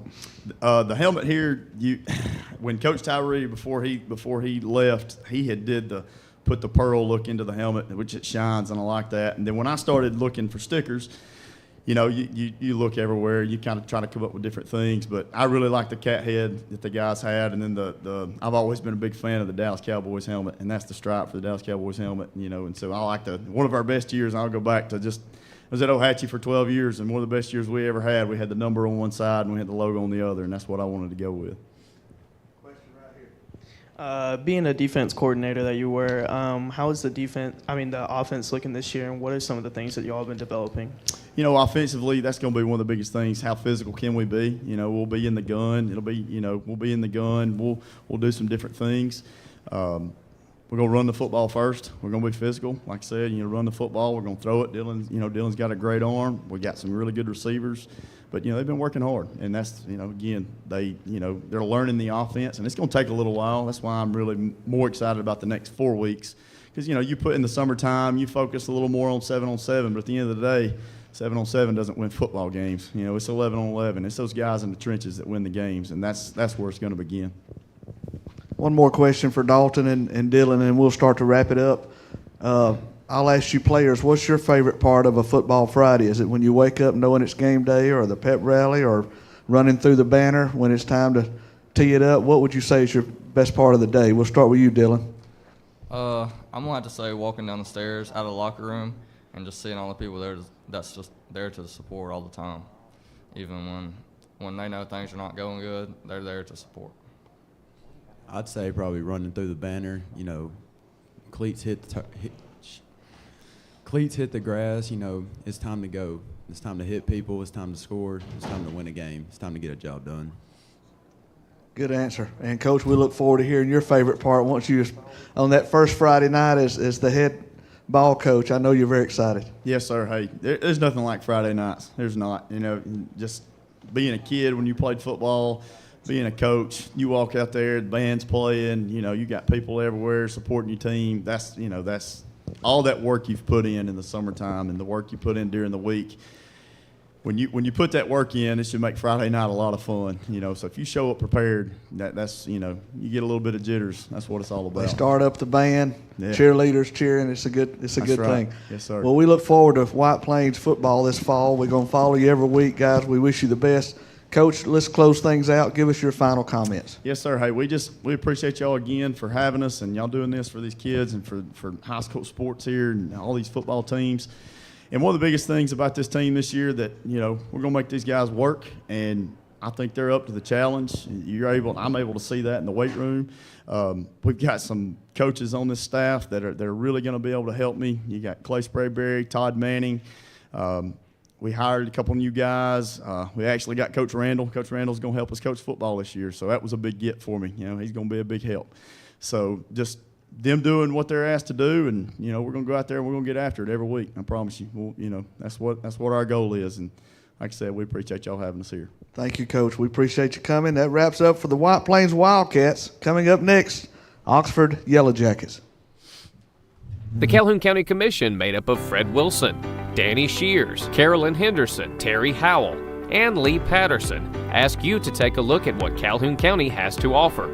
Our beautiful parks, neighborhoods, recreational facilities, historic sites, and museums. Our citizens enjoy a high quality of life and strongly support the arts. If you're considering expanding or starting a new business, take a look at Calhoun County. You'll be glad you did. I'm Mark Box. I've been a part of the funeral industry for over 25 years. As a funeral professional, serving others is an integrated part of my life. It's been a privilege helping families in many ways throughout my career. As the owner of Anniston Memorial Funeral Home, Anniston Memorial Gardens, and Maple Grove Cemetery, I would like each of you to know that my staff and I are here to serve each of you during your time of need. We want you to feel comforted and honored as we memorialize the life of your loved one. I am grateful for the opportunity to give back within Calhoun County and our local communities. It is our hope and prayer that each family we meet feels cared for and loved.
Okay, gentlemen, we'll start back after a little short break for lunch.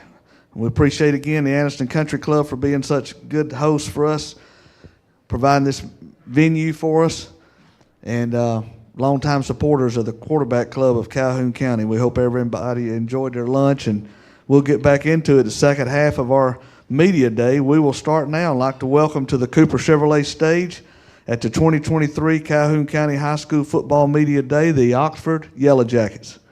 Oxford competes in 6A Region 6. The head coach of the Yellow Jackets is Sam Adams. Today, Coach Adams has brought with him wide receiver Judd Sire and running back Jaden Thomas. Coach Adams, we will start with your opening comments. Thanks for having us out here.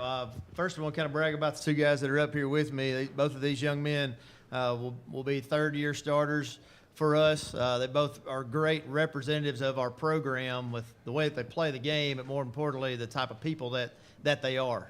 These are two young men that always work extremely hard. We never have to worry about them doing the right things off the field, and that's why they're up here with us today. And they're also very productive on the football field as well. Starting third year for me at Oxford, I think the biggest thing that I'm excited about going into this season is, guys like the ones that are sitting here right beside me that, have been in the fire for 2 years leading up to this.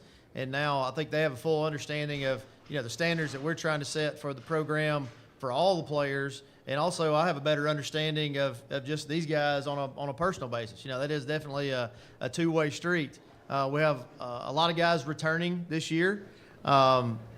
Altogether, there's 7 defensive starters that'll be returning from last year, 8 on the offensive side. On the defensive side, you have guys like Keenan Britt, will be a sophomore. That'll actually be his third year to start for us on the defensive front.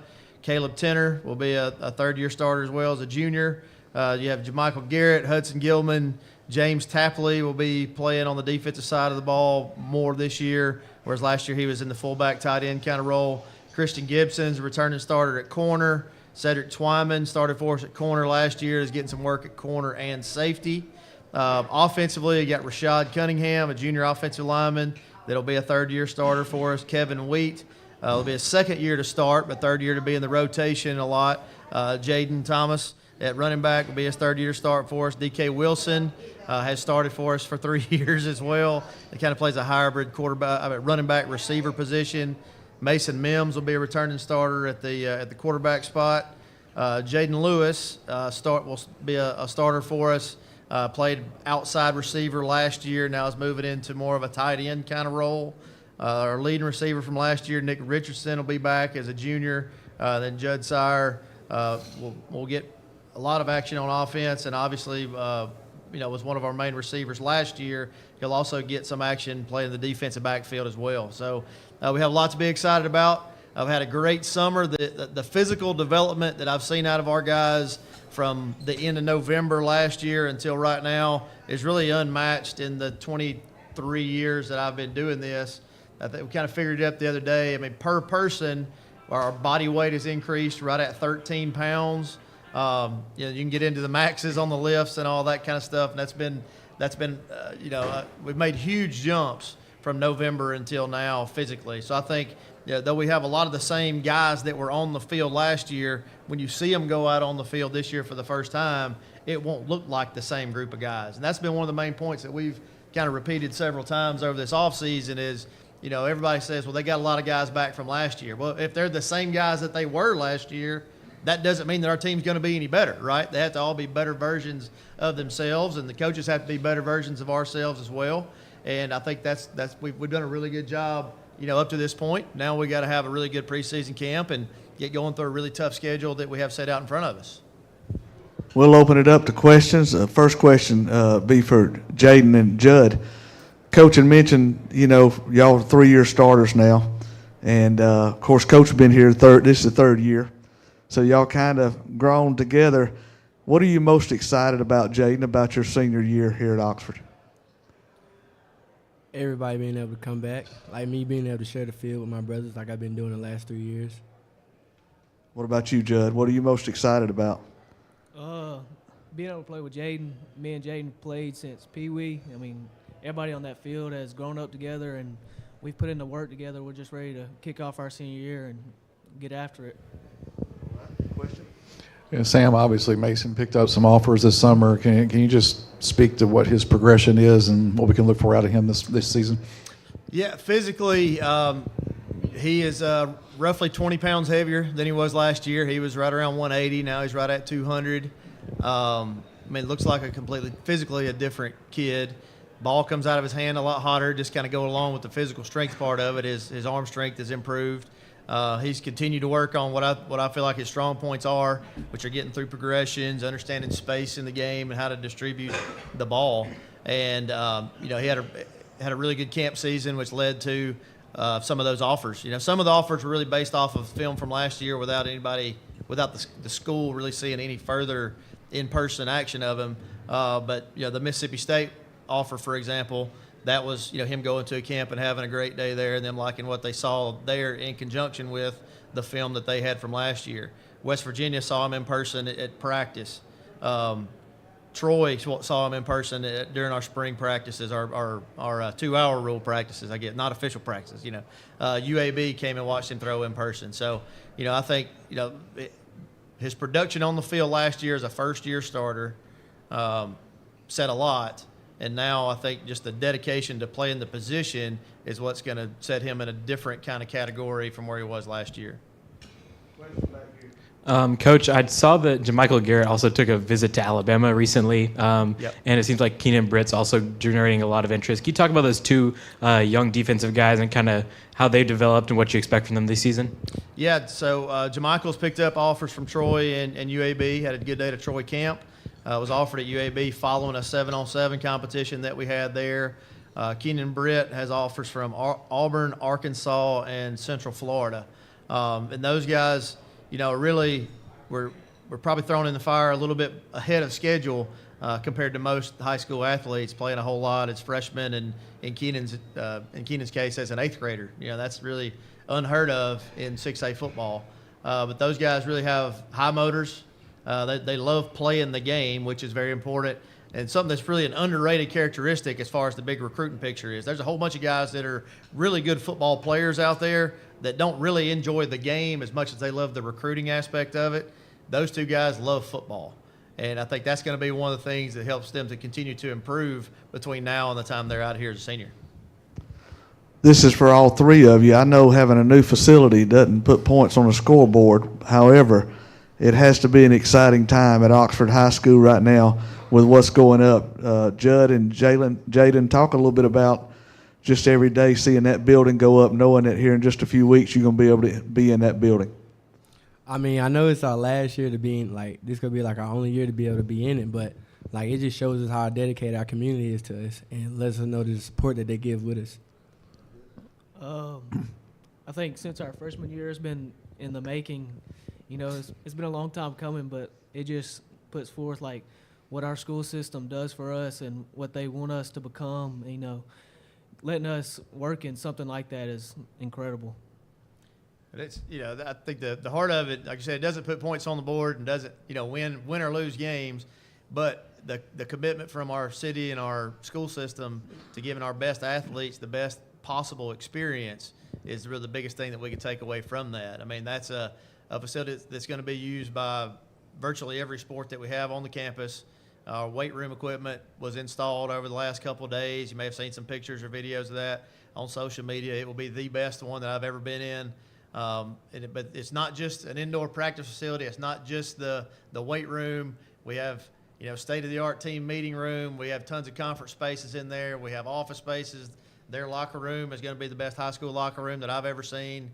But it's all really just so these guys, by the time that they get out of here as seniors, can look back and say, there's no way I could have had a better experience than I had at Oxford High School. And Sam, you won a region championship, been to the playoffs both years, so a lot of people forget how much roster turnover you inherited that first year. Is this the team you've kind of been building toward in a way? Well, in a lot of ways, yes, as far as the number of experienced guys that we have back.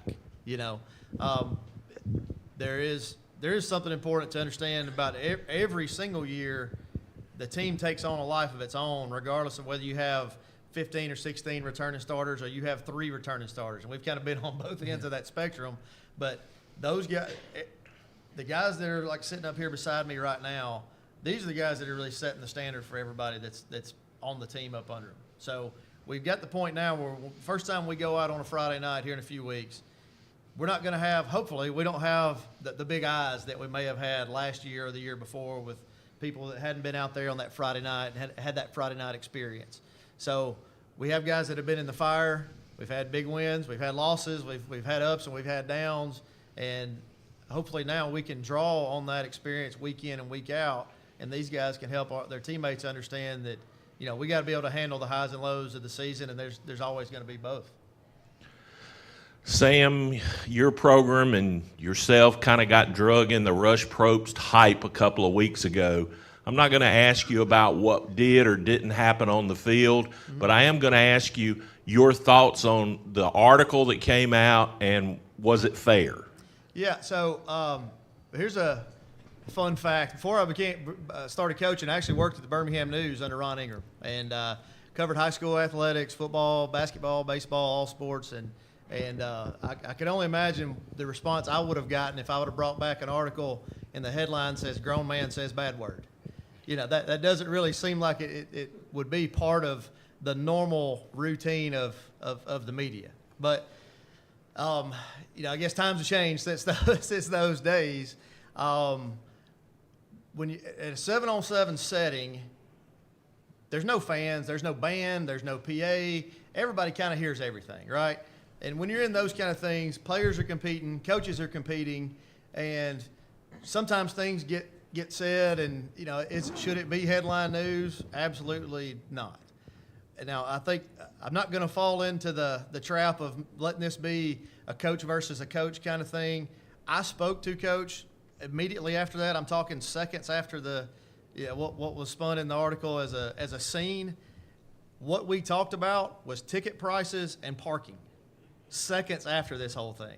So to think that, you know, there's all this animosity between coaches and programs and all that in the big picture is simply not true. I mean, you have people that are competing their tail off, trying to win a game, trying to push the right buttons within their team to get their players playing the best. And you know, sometimes it can be spun to look like something that it's really not. So that whole thing, in my opinion, was extremely overblown in every sense of the word. Jaden, summer has been a lot of success in 7-on-7 passing competitions. Do you think there are going to be any plays for running backs? Oh yeah, for sure. Even in the passing game, Mason Mims always gives me the ball no matter what we in. Like we can go in one drive and I'll probably touch the ball at least once, and everybody else will touch it too. I'm not I actually love my relationship that I have with Mason Mims. Like running my check downs, he always remembers to look at me, and I like that. Coach, it seems like you have a lot of depths and returners in the wide receiver room. Can you talk about that? And Judd, can you talk about being a part of that? You want to talk about it first? We added one actually added two. Two brothers came from Lincoln, and Kamari Hampton is a name to know. He will be the one to look out for this year. He'll move a lot of sticks.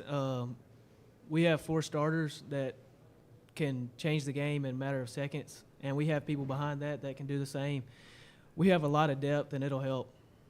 Yeah, I think it kind of tying it back into what Jaden was talking about right before that. I mean, there's only one ball out there, right? But the kind of the old Mike Leach definition of balance wasn't necessarily run to pass, which that's a part of it too.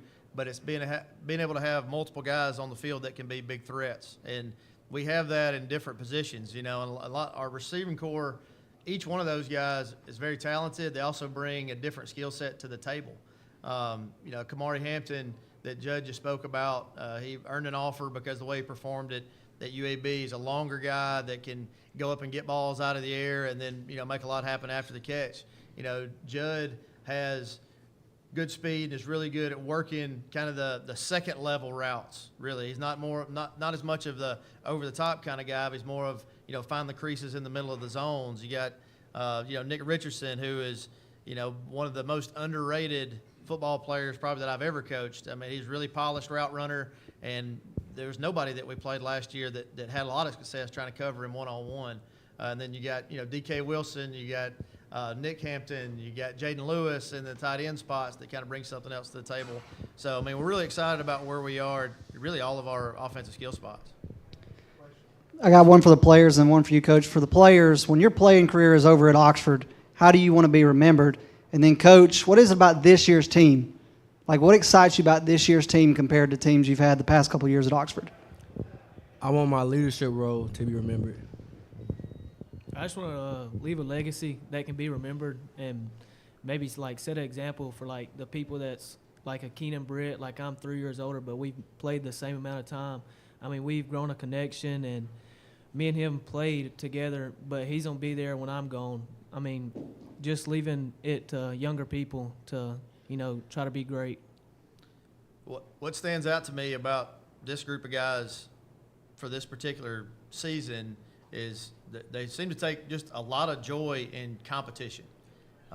Whether we're talking about, we're competing on the lasers to see who runs the fastest 10-yard split in the off season in February and March, or each individual drill that we're working against each other, or a 7-on-7 or 11-on-11 or an inside drill.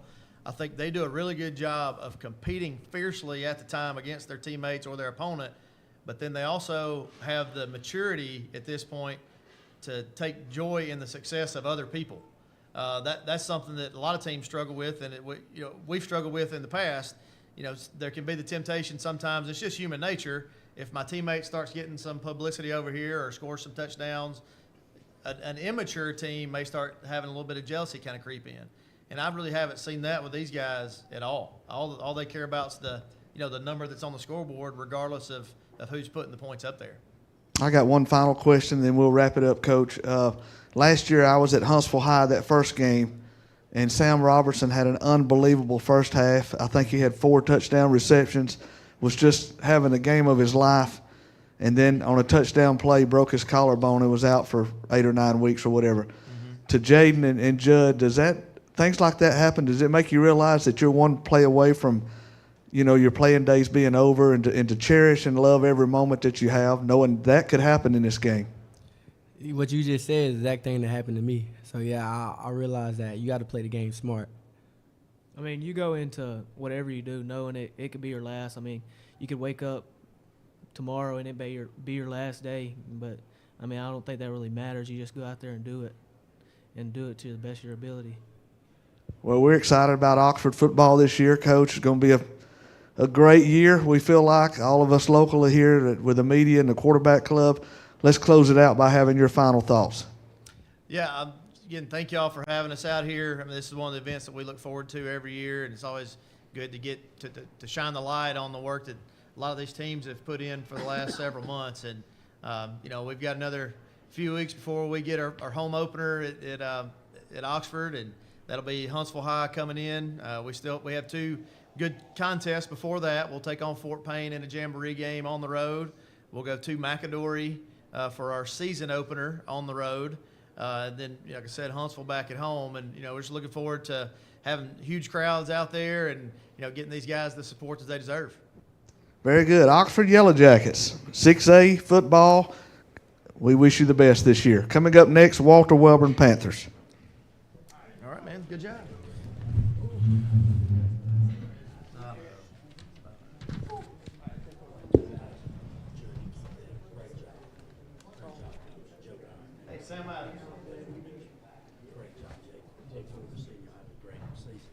Thank you. Appreciate it. The Calhoun County Commission, made up of Fred Wilson, Danny Shears, Carolyn Henderson, Terry Howell, and Lee Patterson, ask you to take a look at what Calhoun County has to offer. Our beautiful parks, neighborhoods, recreational facilities, historic sites, and museums.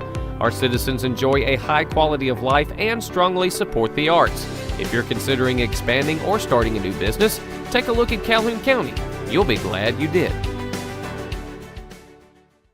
I'm Mark Box. I've been a part of the funeral industry for over 25 years. As a funeral professional, serving others is an integrated part of my life. It's been a privilege helping families in many ways throughout my career. As the owner of Anniston Memorial Funeral Home, Anniston Memorial Gardens, and Maple Grove Cemetery, I would like each of you to know that my staff and I are here to serve each of you during your time of need. We want you to feel comforted and honored as we memorialize the life of your loved one. I am grateful for the opportunity to give back within Calhoun County and our local communities. It is our hope and prayer that each family we meet feels cared for and loved.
We would now like to welcome to the Cooper Chevrolet stage at the 2023 Calhoun County High School Football Media Day, the Walter Welborn Panthers. Welborn competes in 3A Region 4.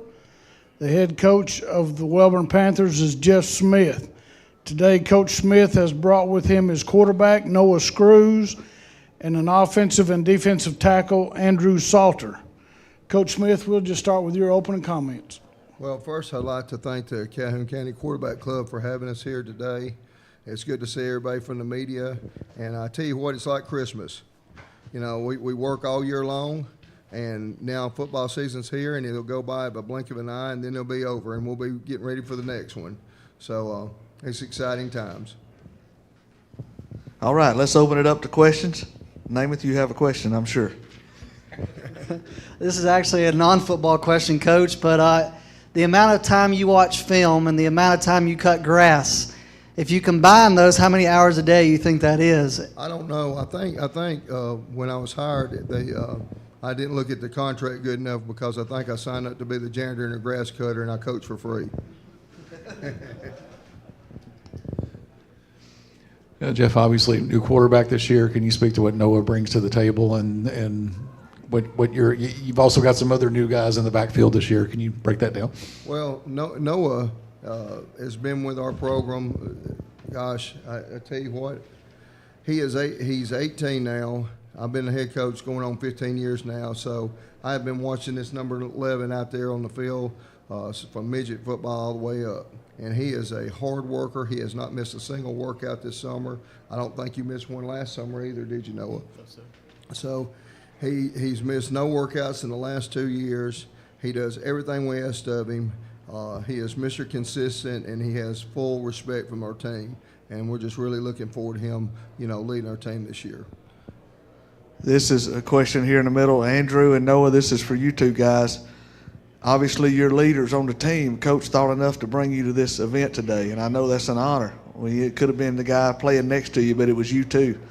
Tell us what that means to you, and what type of leader do you think you are in others' eyes? Are you a vocal leader, or lead by example, or an encourager? Reflect on yourself for a moment after you talk about the honor of being here today. We'll start with you, Noah. I'm just real thankful to be here today. He could have picked anybody else, but he picked me. And so I'm real thankful. And then what kind of leader I am, I'm not really the vocal type, so I lead by example.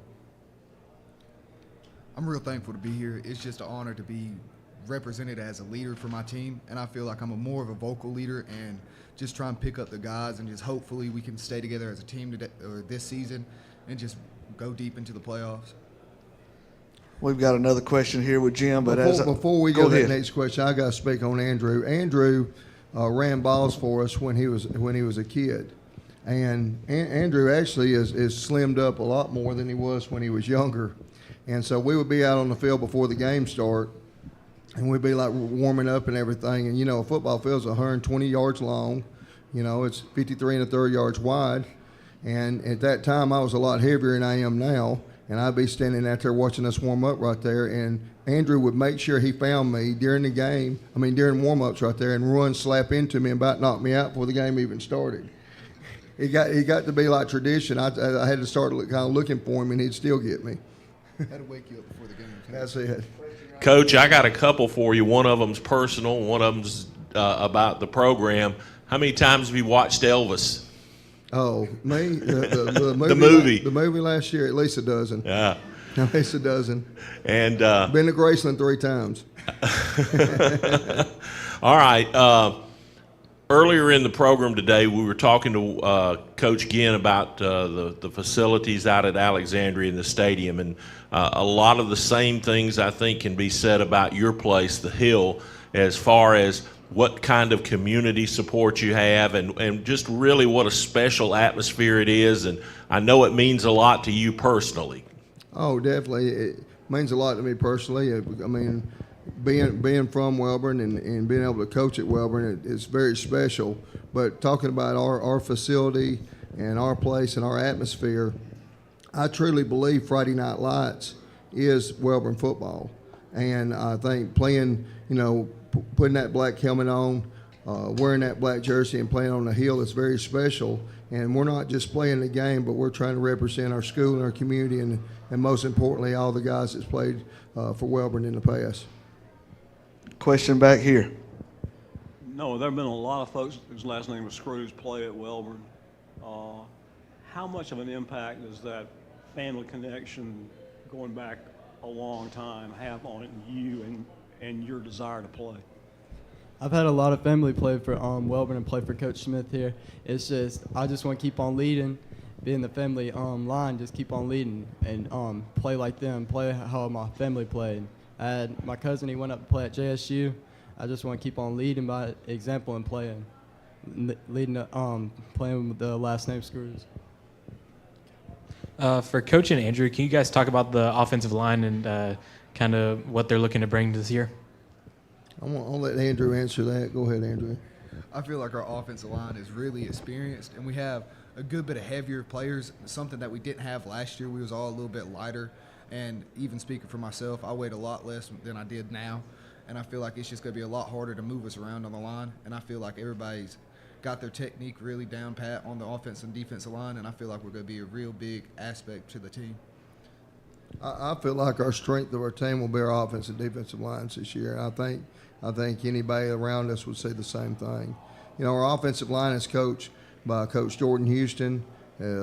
He does an outstanding job with them. And our defensive line is coached by Coach Allen Russell. And I feel like we're very fortunate, but we've got the best offensive and defensive line coaches around this area, if not in the state. Coach, I know all eyes are on Anniston. You don't like looking ahead, but looking at this region, you've went at it with Sachs and Randolph County since I was in high school.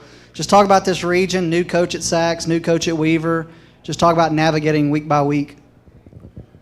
Well, you know, I'll speak about the region is, you know, we were all excited about getting out of the region that we were in North because it was such a gauntlet. And then we got put in the South region. And once we got put in that South region, we just got put into a gauntlet in the South. You know, we have Sachs and Weaver, which are big rivals for us. And then Randolph County's back in it right there, which we've had, you know, countless wars with. Then we have Davil in there, which had an outstanding team last year. And then you throw Childersburg in the mix, who's very athletic. And then Beulah was a very young team last year. We had to go into the Eastern time zone to play them last year. Now they'll have to come up there and play us. So, you know, the region's very tough, and you know, but I think we're up for the challenge. Coach Smith, talk just a moment about maybe reflect on your career. I mean, obviously you had Judd all the way through. You coached him. Jet came along. You know, the kids are out of school now. What motivates Jeff Smith to still want to do what he does with the passion that you have? And I can answer that and answer it very truthfully. You know, growing up, I came from a single-parent home. I never met my father. My mother had to work all the time, and my grandmother raised me. So Coach Battles was that male figure that I needed in my life, and he made such an impact on me. I felt like when I was thinking about what I wanted to do with my life, I felt like that I needed to go back and coach and try to make the impact that was made on me, and that is what I've tried to do all these years, you know. And you know, I feel like we've been able to do that, and that's what motivates me to continue on, try to make that positive difference in these young men's lives that was made in mine, and that's the only reason I'm even sitting up here. I wouldn't even be sitting up here talking to you if that hadn't happened to me. As we get close to wrapping it up, if there's any other questions, raise your hand. But I've got one more for the players, Andrew and Noah. Will you do anything different this year, getting ready for games on Friday? Will you stop and smell the roses, as they say, a little bit more, realizing that, you know, sooner or later, your high school career and every man in this room that played ball, there comes a day to where you don't put that uniform on anymore. Will it be a little bit more special this fall? Yes, sir. I mean, it's going to feel like I've been playing football my whole life since kindergarten, so it's going to be a lot different playing it's going to be my last first game this year when we go against Anniston. So it's obviously going to have a lot bigger impact on me, and I'm just going to try my hardest to leave everything on the field this year. Yes, sir. It's going to mean a lot. It's my last year playing football. I'm going to take practices. I'm going to practice. I'm not just going to go through the motions. I'm going to go through every practice. And then the games, I'm going to put it all out on the line. Jeff, you're one of the senior coaches in the county now, and of course we've got a lot of new first-year head coaches that are challenged with trying to turn around programs. You've had to do this when you came back to Welborn. If they called you and asked you for your advice, what would you tell them? Well, this is, you know, I've been fortunate to be a part of doing that 3 different places. And I think the big thing is what you do is you got to hit your fundamental basic beliefs that you know that will work. You believe in your weight program. You believe in what you're doing offensively and defensively, the philosophies, and you believe in how you're going to discipline your team. Now, as you go, it's going to get tough. You're going to have setbacks. You're going to have things that happen that you don't expect. But if you'll stick to your knitting and stick to what you believe in, sooner or later, the bad will become good.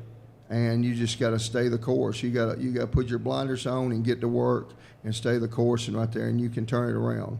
But you've got to put your blinders on and plug your ears up and just get to work, and then sooner or later, good things will happen.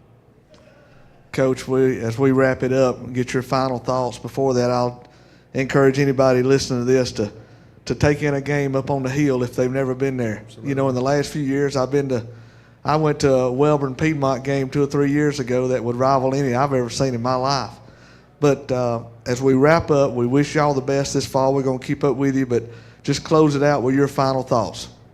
Well, again, thank you so much for putting this on.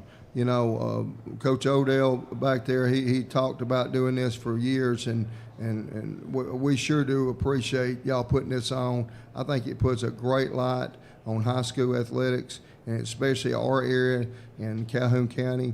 You mentioned the Hill. We've got several places around Calhoun County, Death Valley, the Creek Bank, the Hill. They're very special places and very special places to go play. And I think that all of us together need to keep that in mind and remember and try our best to keep those places special. And thank you again for having us. Thank you, Coach Smith. Walter Welborn Panthers. Look forward to their season. Thank you, guys. We'll see you. The Calhoun County Commission, made up of Fred Wilson, Danny Shears, Carolyn Henderson, Terry Howell, and Lee Patterson, ask you to take a look at what Calhoun County has to offer. Our beautiful parks, neighborhoods, recreational facilities, historic sites, and museums. Our citizens enjoy a high quality of life and strongly support the arts. If you're considering expanding or starting a new business, take a look at Calhoun County. You'll be glad you did. I'm Mark Box. I've been a part of the funeral industry for over 25 years. As a funeral professional, serving others is an integrated part of my life. It's been a privilege helping families in many ways throughout my career. As the owner of Anniston Memorial Funeral Home, Anniston Memorial Gardens, and Maple Grove Cemetery, I would like each of you to know that my staff and I are here to serve each of you during your time of need. We want you to feel comforted and honored as we memorialize the life of your loved one. I am grateful for the opportunity to give back within Calhoun County and our local communities. It is our hope and prayer that each family we meet feels cared for and loved.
Oh, okay. Thank you. Okay.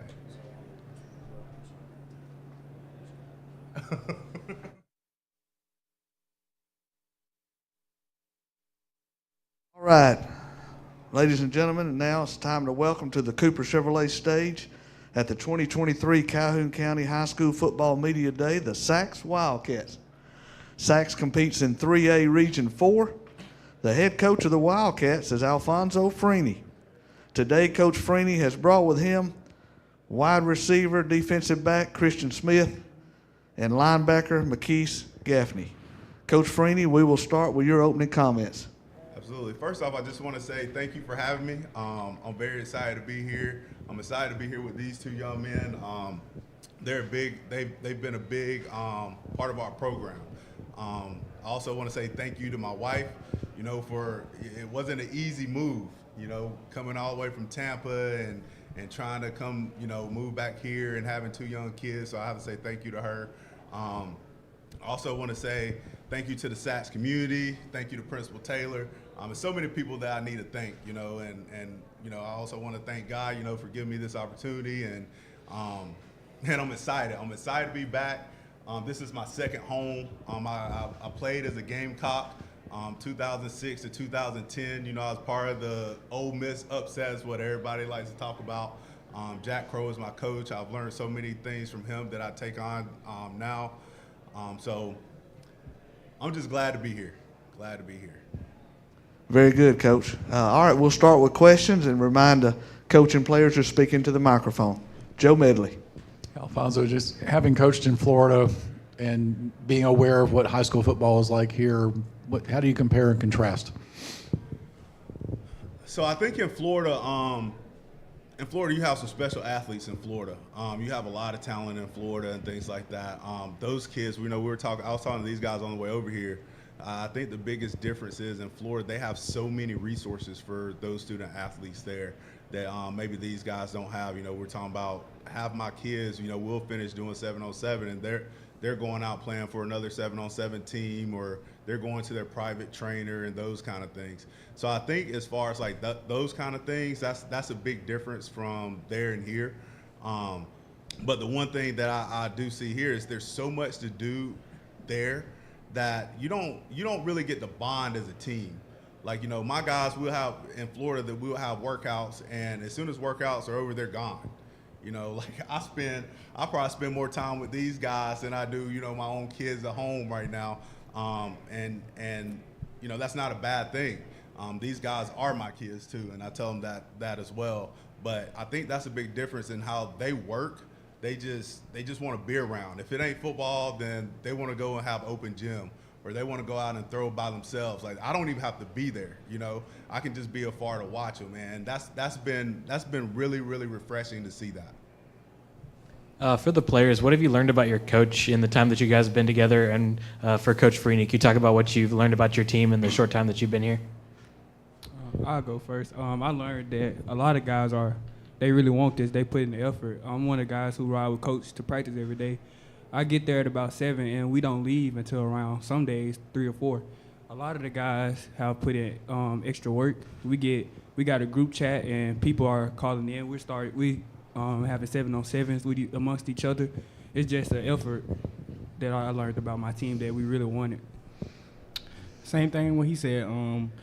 We just been after it and having to become a team, having to build a base of the team, start all the way over with a new coach.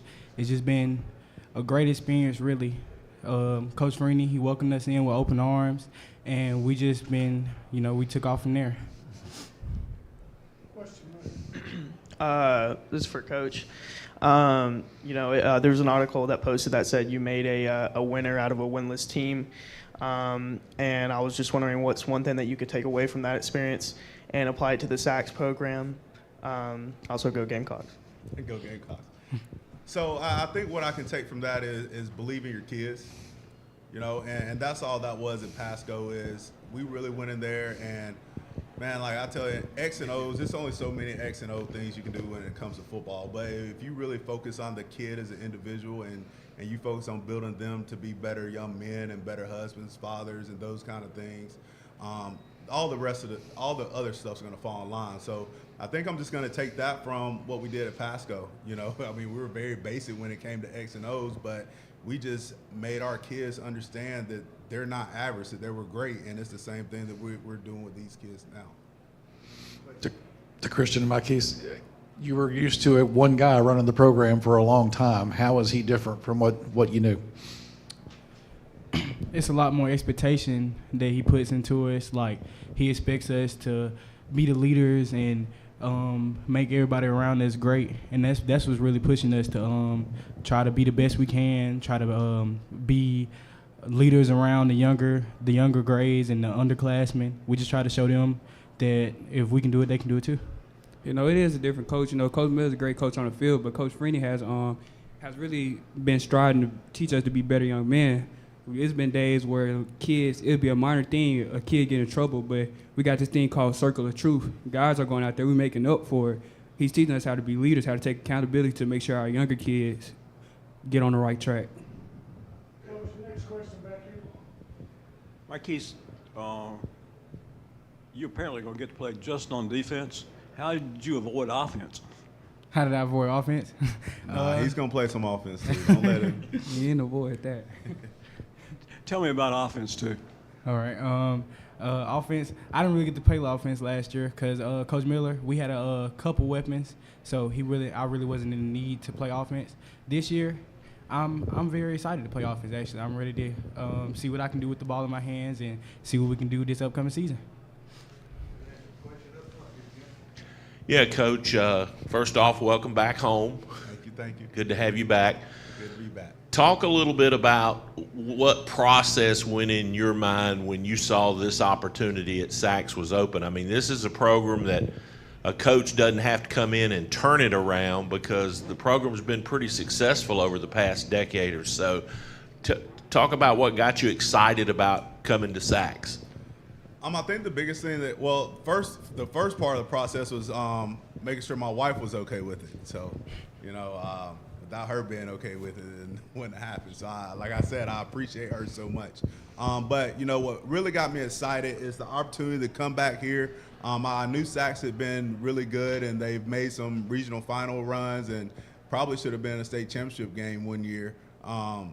But I think my biggest thing is being able to come back and give back to the kids that's, you know, around the area that I played college football. So, like, also being able to try to market them and get them the opportunities that I had. You know, I want all of them to be able, and, you know, I'm honest with them at what level they can go play at and those kind of things. But just getting them the opportunity to go play college ball and those kind of things. So that really makes me excited to be back and being able to do that. Question back here, Coach. Coach, Sachs has been going at it with Welborn and Randolph County for years. I mean, it just seems like they've been in the same region all the time. You also got Dadeville, Weaver, new head coach as well, Childersburg and Beulah. I know you're new to Sachs, obviously, but just your early thoughts on the region. So my early thoughts on the region is we're in a really good region. We have some really good teams that's going to compete for that region championship. And I think we're going to be one of those teams. I think if these kids do what they're supposed to do, and not only the kids, but the coaches as well, you know, like we got to coach them up. We got to make sure they're ready on Friday night. But I think if we do our job and they do their job, that we're going to make a run at this thing. Alfonso, Mike, he's made a reference to some offense. What role will he be playing, and who steps in for quarterback for you this year? So we actually we have a kid that he transferred in, Jamoris Young. He'll be the starting quarterback. We have Gage Brown, who played a little quarterback last year, but he's gonna spot play some quarterback, and he'll also play some tight end and things like that. Marquise here, he's gonna be our Y. He's gonna play some tight end and those things. You know, Marquise can be a weapon on the offense side of the ball, so we're gonna make sure that we use that and we allow him to show his abilities too, because again, like, my goal is to be able to get these kids, you know, I got to be able to market my kids to college coaches. So, you know, I'm trying to put them in that position where I can do that. Question back here, Coach. Coach, I mean, you see Jacksonville State, and they're going to FBS this season under Rich Rodriguez. Can you talk about not only having a Division I FBS team in your backyard, but also it being, you know, your alma mater as well? Oh, man, I think it's pretty cool. You know, I wish we was getting some of those things when I was there, but, you know, I like to think that, you know, we were part of the foundation that's kind of helped, you know, get JSU to where they are now. But it's very exciting, and I still have some relationships up there at the school, and that's very beneficial where I can go in and, you know, kind of sit with those guys or talk to them. You know, I'll call some of them whenever I have questions and those kind of things. So it's really pretty cool, and, you know, my kids are actually excited. My son, he runs around, he wears 2 shirts all the time, a Sacs football shirt and a Jacksonville State Gamecock shirt. And he runs around the house and saying, "Stay cocky" all day. And, you know, I think that's really cool just to have him and my daughter around, you know, where I played college ball and kind of where I left a legacy. And, you know, that's the same thing I want for these guys is I want them to be able to leave a legacy and be able to come back to it when they want to come back to it. Coach, can you talk about the coaching staff you put together? Yeah, so I want to say we have 12 coaches, which is going to be phenomenal. You know, I was talking to Principal Taylor. He said it's kind of unheard of for a smaller school to have as many coaches as we do, but he's done a very good job of working with me. And, you know, we've been fortunate enough to have some coaches come in and be in the school. And I think that's a big thing too. I think it's very important to have coaches in the building. So I think we have, I want to say 4 or 5 coaches going to be in the building. Coach Ginn, he'll be my defense coordinator, and, you know, Coach Ginn is he was there last year. So he'll be the defense coordinator and the assistant head coach. I think he deserves it. You know, he does a lot of things for Sacs, and so he'll be there. We hired Malachi Beverly. He's straight out of college from JSU, and he'll be our junior high head football coach. And, you know, around that, you know, I have Rocky Hayes. You know, he was a Cleveland County kid, and, you know, he was a great athlete around here. Went on to play at Arkansas State. He's going to be coaching the DBs. I have a coach. I have a few more coaches that, you know, I won't name them all, but we have a pretty good staff. Tell us a little more about Jamoris Young, where he came from, and what he brings to the table. So Jamoris Young, he's a young guy. I think his dad was a running back for, I want to say Welborn or someone. So he played in the county. His dad is actually he's going to be one of our coaches on staff. He's actually at the school too. He's came into the school, but I think he came from Ohatchee. I think he was in 8th grade last year. He'll be a freshman this year. The kid doesn't look like it though. He looks like he's a senior, and he carries himself that way. He can throw the ball really well. It's just the little things, you know, he's young, so teaching him the football things, coverages, and how to see the field and how to, you know, anticipate, you know, passes and those kind of things. But he's a great football player. He's going to be very special. I think his older brother was Sean Purnell, that played quarterback at Sacs a few years prior. So he has that pedigree in him, and I think he's going to do a great job. Coach, we welcome you on behalf of the Quarterback Club and all the media here back to Calhoun County. Look forward to great things coming out of Wildcat Country this fall. Let's wrap it up, and we'd like to have your final thoughts. So my final thoughts are, you know, once again, I just want to say thank you, and thank all of you for being here. Thank you for what you do. I know you guys probably, you know, don't get all the access all the time, but anytime you guys want access with me, you know, I'm a phone call away, so just let me know. Whatever I can do to, you know, showcase these kids and put their talents out there, then, you know, I'm going to do that. So I really appreciate you guys. And, again, I just want to say thank you to my wife for allowing me to do, you know, have one of the best jobs in the country, you know, and these guys also for being who they are, being great young men. And, you know, I wouldn't be where I am today, and I wouldn't be, you know, we wouldn't be as far as we are as a team if it wasn't for these two and the rest of the guys that's at home watching. So thank you to the Sacs football team, and thank you to the Sacs community for having open arms for me. Very good. Welcome again, and we'll look forward to great things. Sacs Wildcats. Coming up next on the stage, Ohatchee Indians. The Calhoun County Commission, made up of Fred Wilson, Danny Shears, Carolyn Henderson, Terry Howell, and Lee Patterson, ask you to take a look at what Calhoun County has to offer. Our beautiful parks, neighborhoods, recreational facilities, historic sites, and museums. Our citizens enjoy a high quality of life and strongly support the arts. If you're considering expanding or starting a new business, take a look at Calhoun County. You'll be glad you did. I'm Mark Box. I've been a part of the funeral industry for over 25 years. As a funeral professional, serving others is an integrated part of my life. It's been a privilege helping families in many ways throughout my career. As the owner of Anniston Memorial Funeral Home, Anniston Memorial Gardens, and Maple Grove Cemetery, I would like each of you to know that my staff and I are here to serve each of you during your time of need. We want you to feel comforted and honored as we memorialize the life of your loved one. I am grateful for the opportunity to give back within Calhoun County and our local communities. It is our hope and prayer that each family we meet feels cared for and loved.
So y'all give your 5-minute speeches. Just be prepared.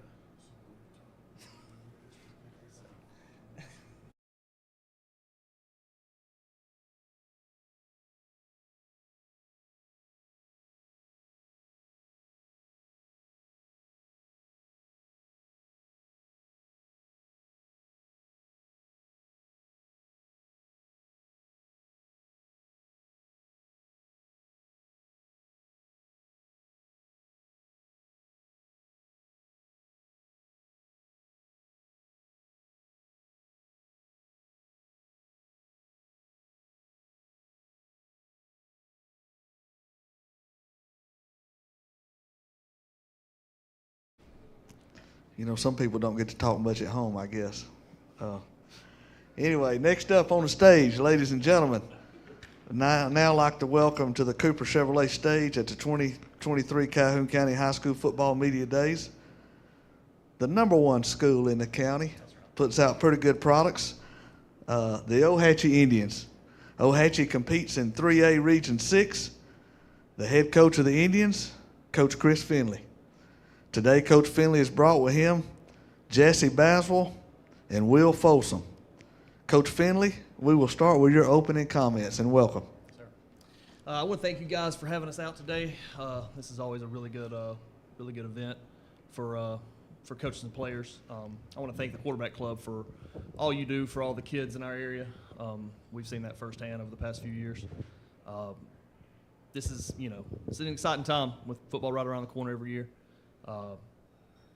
I just want to thank you guys for putting something like this on and highlighting our guys, leading into football season. I'm going to talk about the two guys I brought here.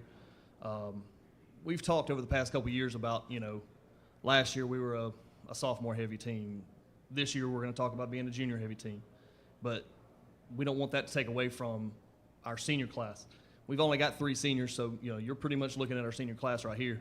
But these guys do a fantastic job of leadership. This has been a inconsistent summer. That's probably the best way I can describe it. We lost 4 or 5 coaches from last year, counting full-time staff and we had some really good volunteers that have been able to go on and get full-time jobs at other places.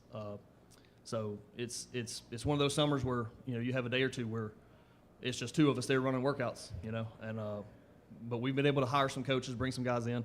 But it's just a testament to the leadership of guys like this that we're still able to have a really positive summer, with all that consistency, with coaches disappear and new coaches coming in, that kind of stuff. But to talk about these guys, I brought Will Folsom. Will is new to Ohatchee. He moved in last year. We're really excited to have him and see what he can do to help us out. Will is from Donahoe last year. Started at quarterback for Donahoe. He may play quarterback for us. He's going to play on the defensive side of the ball for us. We're working him into a little safety right now.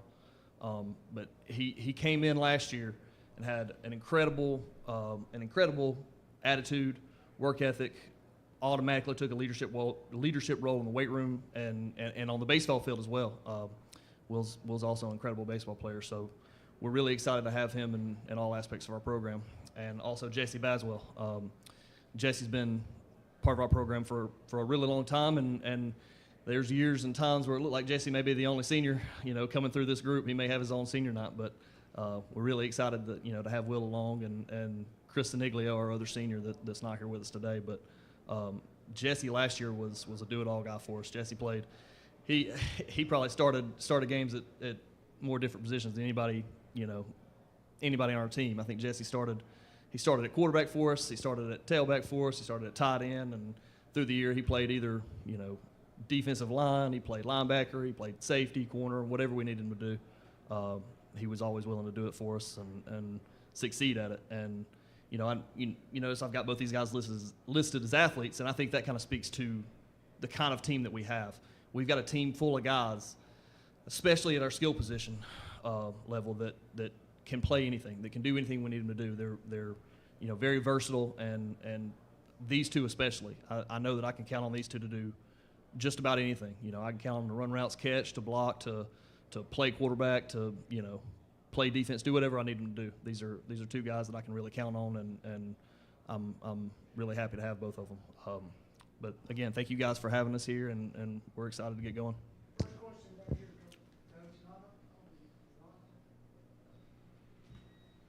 goes off after a while. Just hit the bottom. Coach, while he's getting his mic ready, I'll ask this. I know we don't like to look back as much, but last year, a very strange year on the Creek Bank because of injuries right out of the gate. But then you had a stretch toward the end of the season where you won several in a row and made the playoffs due to a 3-way tiebreaker. That was one of the strangest things I've ever seen. But just reflect for just a minute or two on last season. Well, that's something that we obviously started off the year and didn't expect the injuries to happen and all that kind of stuff. This is something I've talked about a little last year. But the nature of the injuries weren't serious. We didn't lose anybody, for a season. Nothing. There was no serious injuries. There's injuries that caused, 4, 5, 6 week absences, whatever it was. But in that time, the younger guys that were thrown into the fire were allowed to get some experience. They were allowed to grow into it, for a few games. When we took our lumps, against a few teams. But by the end of the year, we've built a depth that we didn't have before. We've got a lot of younger guys that now have played real games, real minutes, started in games that we needed, and played full games against solid opponents. So by the end of the year, we had built that depth that we didn't have before, and it ended up coming through for us. We were able to get every player that was injured early was able to come back, and we were able to make that run right there at the end. Coach, he kind of asked my question, so I'll kind of punt and shift. Let's just talk about this region. Obviously, Steve Smith goes to Westbrook, and you go, okay, he's still in the region, but then you add Jonathan Miller. Right. And then you got Sylvania, I think, only lost one starter. Plainview just hired Jeremy Pruitt to join Dale Pruitt. Right. I mean, it just goes on. It's the toughest region in 3A and one of the toughest in the state. Mm-hmm. Talk about navigating that region week by week. No, it's it doesn't get any easier. I know Geraldine, that's one you didn't mention, but they didn't lose very many starters either. They're going to come back and be really strong as a quarterfinalist from last year. And the teams that did make the playoffs, like Westbrook was the team that didn't make the playoffs last year, and you add Steve Smith to that, and you would assume that's going to improve. But yeah, it is what it is. It's a tough region, and we've got a tough non-region also. So it's just there's no weeks off, there's no breaks. It's just come to work every week, and the thing you do is you focus 1 week at a time. You focus 1 week. You can't look too far ahead and say, man, this region's so it's so tough because after this game we've got this, and after that game, that's the kind of stuff you want to avoid. You just look at who you got in front of you and do what you can to win that game. Next question. You mentioned Will might play quarterback this year. I remember they pitched it around a little bit at Donahoe last year. Is there a different look this year on offense, or are you looking at multiple different quarterbacks? This is our quarterback position is up for competition just as it was last year. Jesse's also one that's played quarterback for us before too, and we've got Jake Robertson, who's going to be a junior, who played some last year in Bryce Noah's absence and Jesse's absence early in the year. Jake was able to get some quality reps there early, in the season. But no, I mean we believe in our offense. We believe in what we do. Coach John Williamson is actually going to be our offensive coordinator this year with losing Coach Jennings and Coach Ginn on the defensive side of the ball. I'm going to step to the defensive side and run the defensive side. But Coach John Williamson is going to run our offense. He's been our offensive line coach for 8 years, I believe, and he knows the ins and outs of this offense probably better than I do. He's been over there. He was Coach Martin's right-hand man for many years there. He's been a head coach before. He's coached for a long time, and I really trust him on that side of the ball. So you shouldn't see too many changes from what we do. Chris, I got a couple for you. Last year, of course, you guys started out with the bumpy road and lots of losses. How hard was it to keep the kids into what you were still trying to accomplish, knowing that it was a tough season? To be honest, it wasn't that hard. I never noticed. Maybe you notice on a Friday night, people are down. There's some heads hanging. Once you lose 4, 5, 6, 7 in a row, but it really wasn't that difficult. We'd show back up on Sunday. They take their Saturday off. They show back up on Sunday, ready to watch the film, ready to learn from it, and then show back on Monday, ready to go, ready to practice. And by the time we got to Monday every week, everybody was ready to go, and we truly believed we could win every game. And but the one thing I did keep preaching to them is that we still had a shot. Like even once it got to 7, you look at the math, you look at the tiebreakers. I'm like, guys, we're still in this. Like we win these last 3. Yeah, it's been taken out of our hands a little. We have to have a couple of things happen for us, but this is still possible. We can still make the playoffs. We can still make a run at this thing, and we finally did start picking up a few.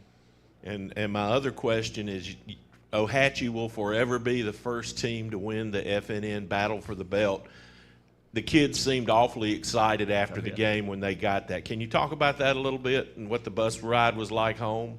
Well, that was twofold. We win that, and they were obviously really excited about that, and that was a huge win for us as far as the playoffs too. We had gotten the Hoax Bluff game the week before, and we got that game. And speaking of the bus ride home, we got to go check on one of the games that we needed help from, and got to celebrate somebody else winning. That made it possible for us to stay alive that next week in the playoff race. So that was a really good night, in multiple ways. Coach, you were at Ohatchee for 9 years, and you were acting coach for a little bit, and then that title got removed from you, and then you got your foot all the way in the door.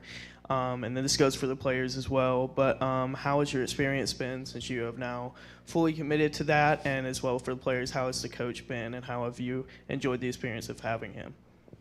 I'll go ahead and go first. The change was more off the field than on the field.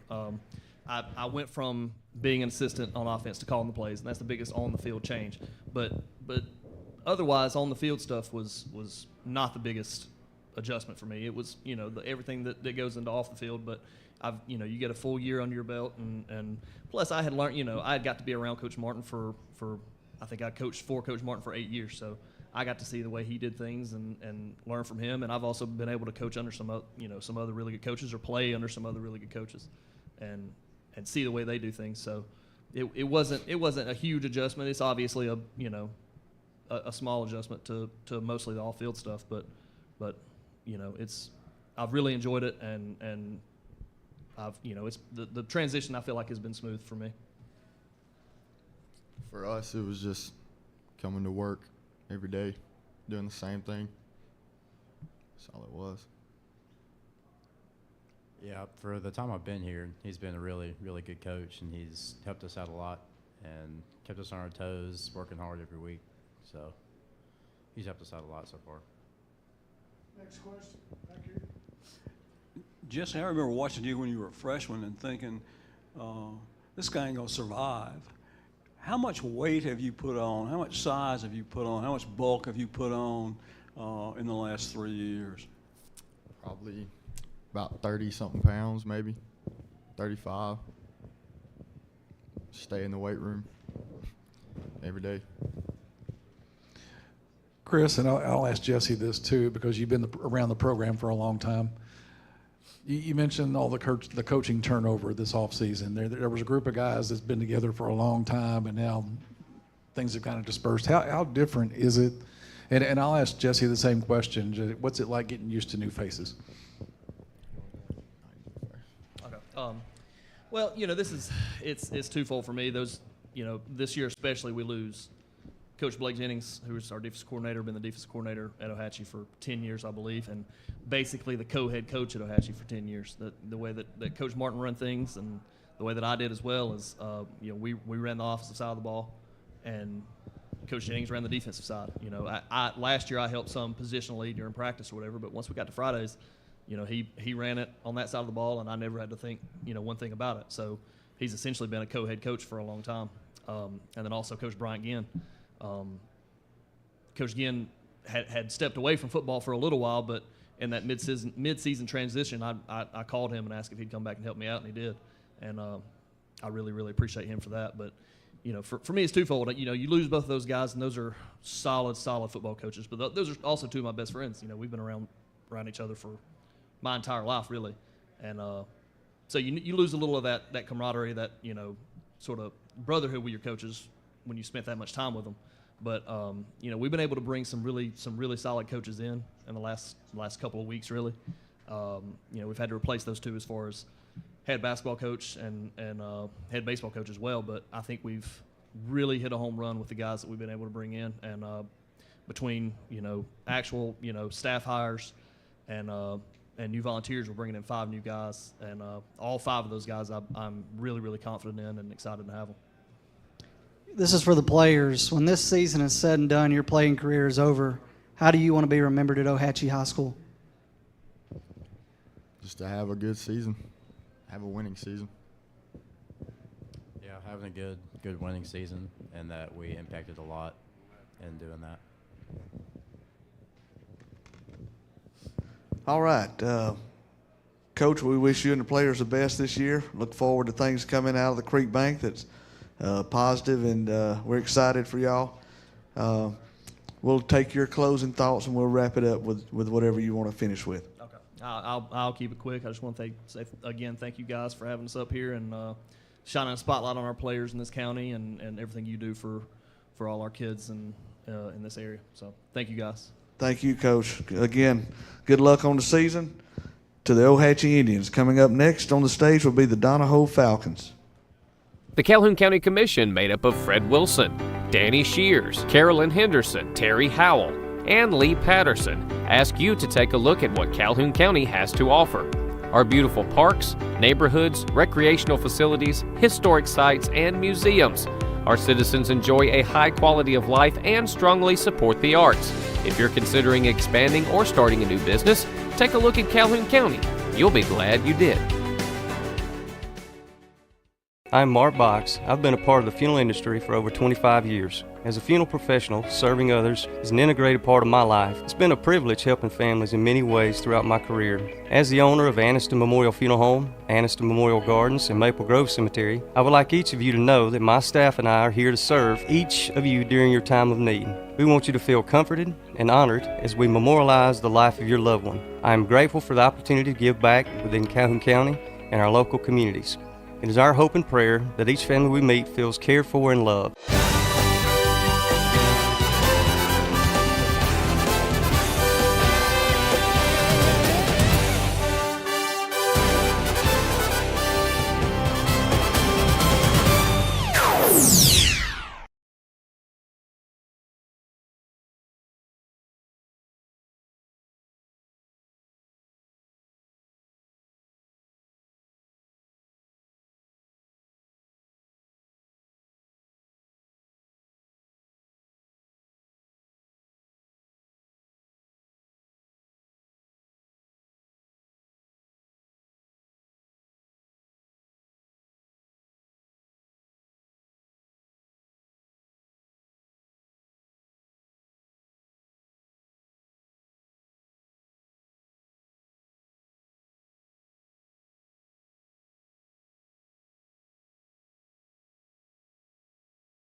We'd like to welcome Donahoe to the stage, the Chevrolet stage at the Calhoun County Quarterback Club Media Day.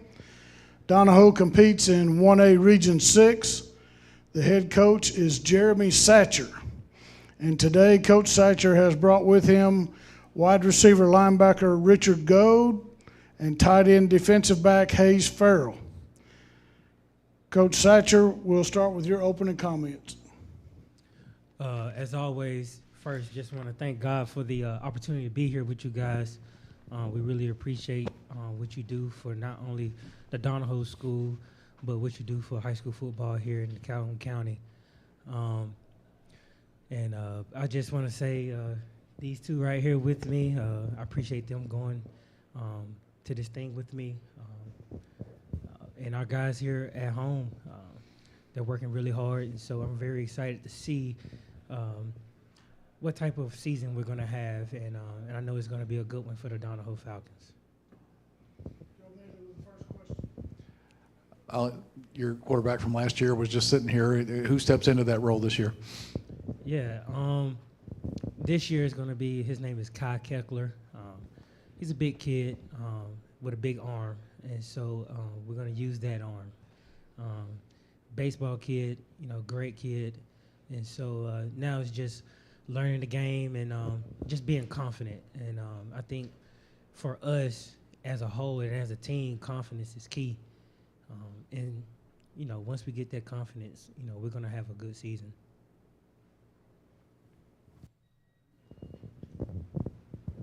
Coach, let's just talk about your region real quick. You were able to get in the playoffs last year as that 4th seed, but you opened region play immediately with Ragland. Big region games. Just talk about navigating this region each week. Yeah, like I mentioned before to a lot of other people, this is one of the toughest 1A regions in the state, and especially in the north, with Spring Garden, Wadley, Ragland, Winterboro. From top to bottom, it's a tough region. However, our kids know that. They're ready. They put in the work, and we ready to go out there with them and compete and win. That's what we expect to do, and so that's what we preach. High expectations, especially expectation to win, and so that's what we're gonna do. Coach, not only are you the head football coach, but you were the athletic director, PE teacher, JSU analysis, offense coordinator, and everything. How does that help the development for the team, for the football team for Donahoe? Well, Steve Gendron is the athletic director, and I assist him. And so, but no, you good, man.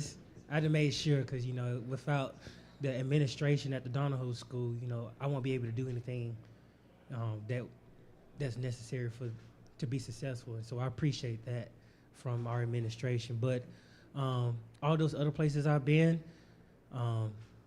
it just prepared me to share the knowledge to them so they can be successful.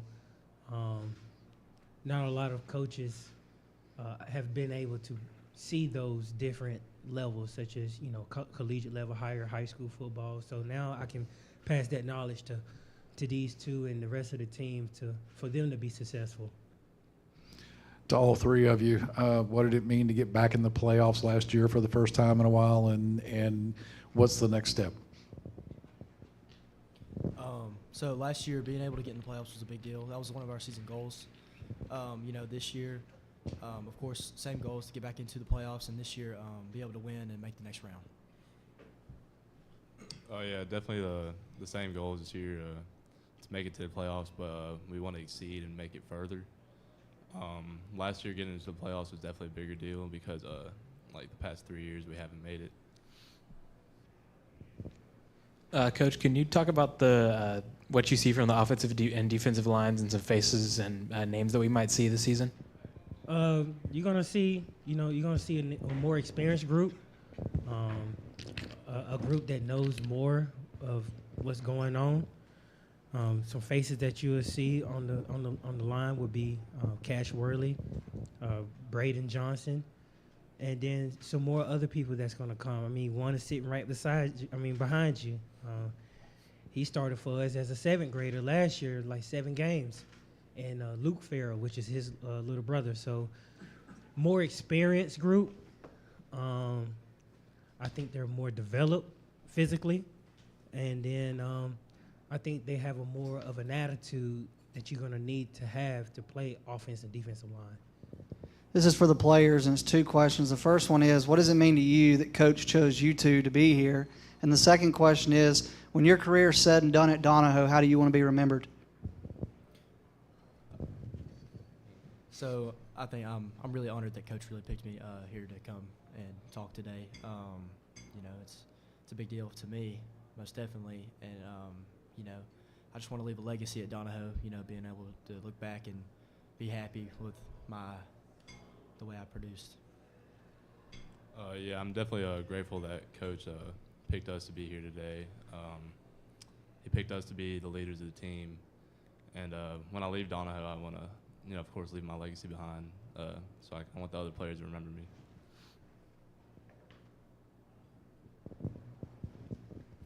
Next question. Hayes, how familiar are you with your family's history of athletic achievement in Calhoun County? Does your grandfather talk to you about his father? Yes, sir, he has. What kinds of things do you know about what your great-grandfather brought to the county? I know he was a very successful football coach at multiple schools, and he won a lot of football games. Hey, I can tell you right now, it's running through his blood too. It's running through his blood because you can see it at practice. He's going to hold everybody accountable, and he's going to make sure people know what to do and what not to do. And I know Mr. Farrell and his son and his grandsons, that's very important because even his little brother does the same thing. So he knows, trust me, he knows. Any other questions? One in the front, Coach. Yeah, after being welcomed back to Donahoe, did you feel like it was something that, you know, you never left and it was just something that was there, it's immediately you picked up when you get back, or did you feel like it was something fresh and new, something that you could change more into shape and what you wanted for everyone for the better? That's a good question. I feel like both. It's fresh and new, and with the familiarity that they have with me and the community have with me, it made it an easy transition. But the fresh and new part coming from having, you know, knowledge, more knowledge, and bringing it back for them to be successful has been great. And with these two and the rest of the team, just looking to grow together more and be successful even more. So, Coach, at this time, we're going to let you tie everything up with your closing remarks. Anything else you want to say about these two players going forward? Hey, these two players right here, you know, these two players are the leaders, and they know it. The team knows it. I'm proud of them. I'm proud of them of keeping everybody together and holding each other accountable. And so I'm very appreciative of that. They're extensions of me. But the closing remarks is, you know, I'm just looking forward to get this thing started on Monday with first day of practice, and then just having another successful season. We know what we need to do. High expectations are out in the air, and the guys, they're ready. Thank you, Coach Satcher. Donahoe Falcons. Thank y'all for being here today. We'll take a few minutes, and then we'll have Jacksonville Christian Academy. The Calhoun County Commission, made up of Fred Wilson, Danny Shears, Carolyn Henderson, Terry Howell, and Lee Patterson, ask you to take a look at what Calhoun County has to offer. Our beautiful parks, neighborhoods, recreational facilities, historic sites, and museums. Our citizens enjoy a high quality of life and strongly support the arts. If you're considering expanding or starting a new business, take a look at Calhoun County. You'll be glad you did. I'm Mark Box. I've been a part of the funeral industry for over 25 years. As a funeral professional, serving others is an integrated part of my life. It's been a privilege helping families in many ways throughout my career. As the owner of Anniston Memorial Funeral Home, Anniston Memorial Gardens, and Maple Grove Cemetery, I would like each of you to know that my staff and I are here to serve each of you during your time of need. We want you to feel comforted and honored as we memorialize the life of your loved one. I am grateful for the opportunity to give back within Calhoun County and our local communities. It is our hope and prayer that each family we meet feels cared for and loved.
wrap up Media Day here. We've got 2 more left on the stage. And next up, we're proud to welcome to the Cooper Chevrolet stage today at the 2023 Calhoun County High School Football Media Day, the Jacksonville Christian Thunder.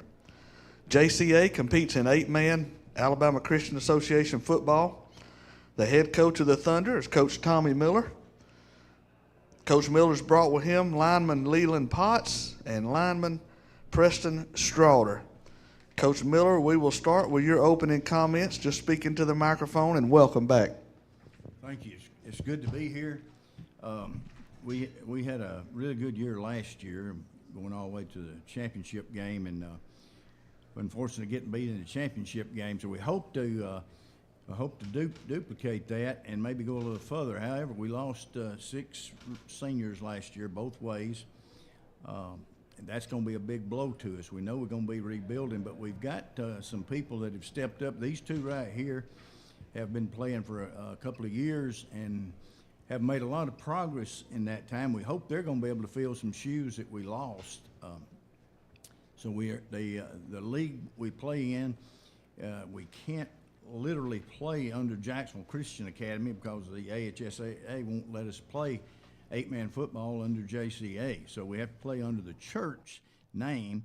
And if you hear Jacksonville Thunder, that's the same team, same people. But we have to play under the church instead of the school because AHSAA does not literally have a 8-man league. The only reason we're not playing 11-man is because of the size of the school, and we've 17 football players, and that's 7th graders through the 12th grade. 2 of those guys are 7th graders on the team. And when we were playing 11-man ball, we were literally going up against people like Spring Garden, Cedar Bluff, and some Raglan that would bring and dress 35 ball players, and that was just their varsity. They didn't bring their junior high. We were sitting over there with 15, 16 guys, 7 through 12, trying to play in that. So we moved back to play 8-man ball for safety reasons more than anything. We play in a very competitive league, but it's more up to our size, I guess is what you would say.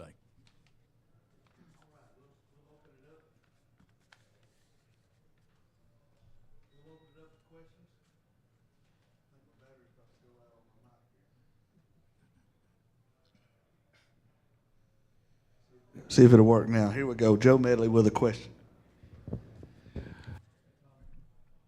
Think the batter. Oh, there it is. Okay.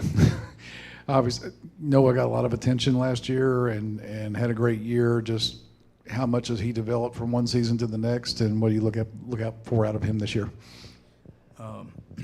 He is still improving quite a bit, and he's working hard all the time. In the summer, he's going to camps and everything, and he has got a lot of attention, which he'll only be a 10th grader this year.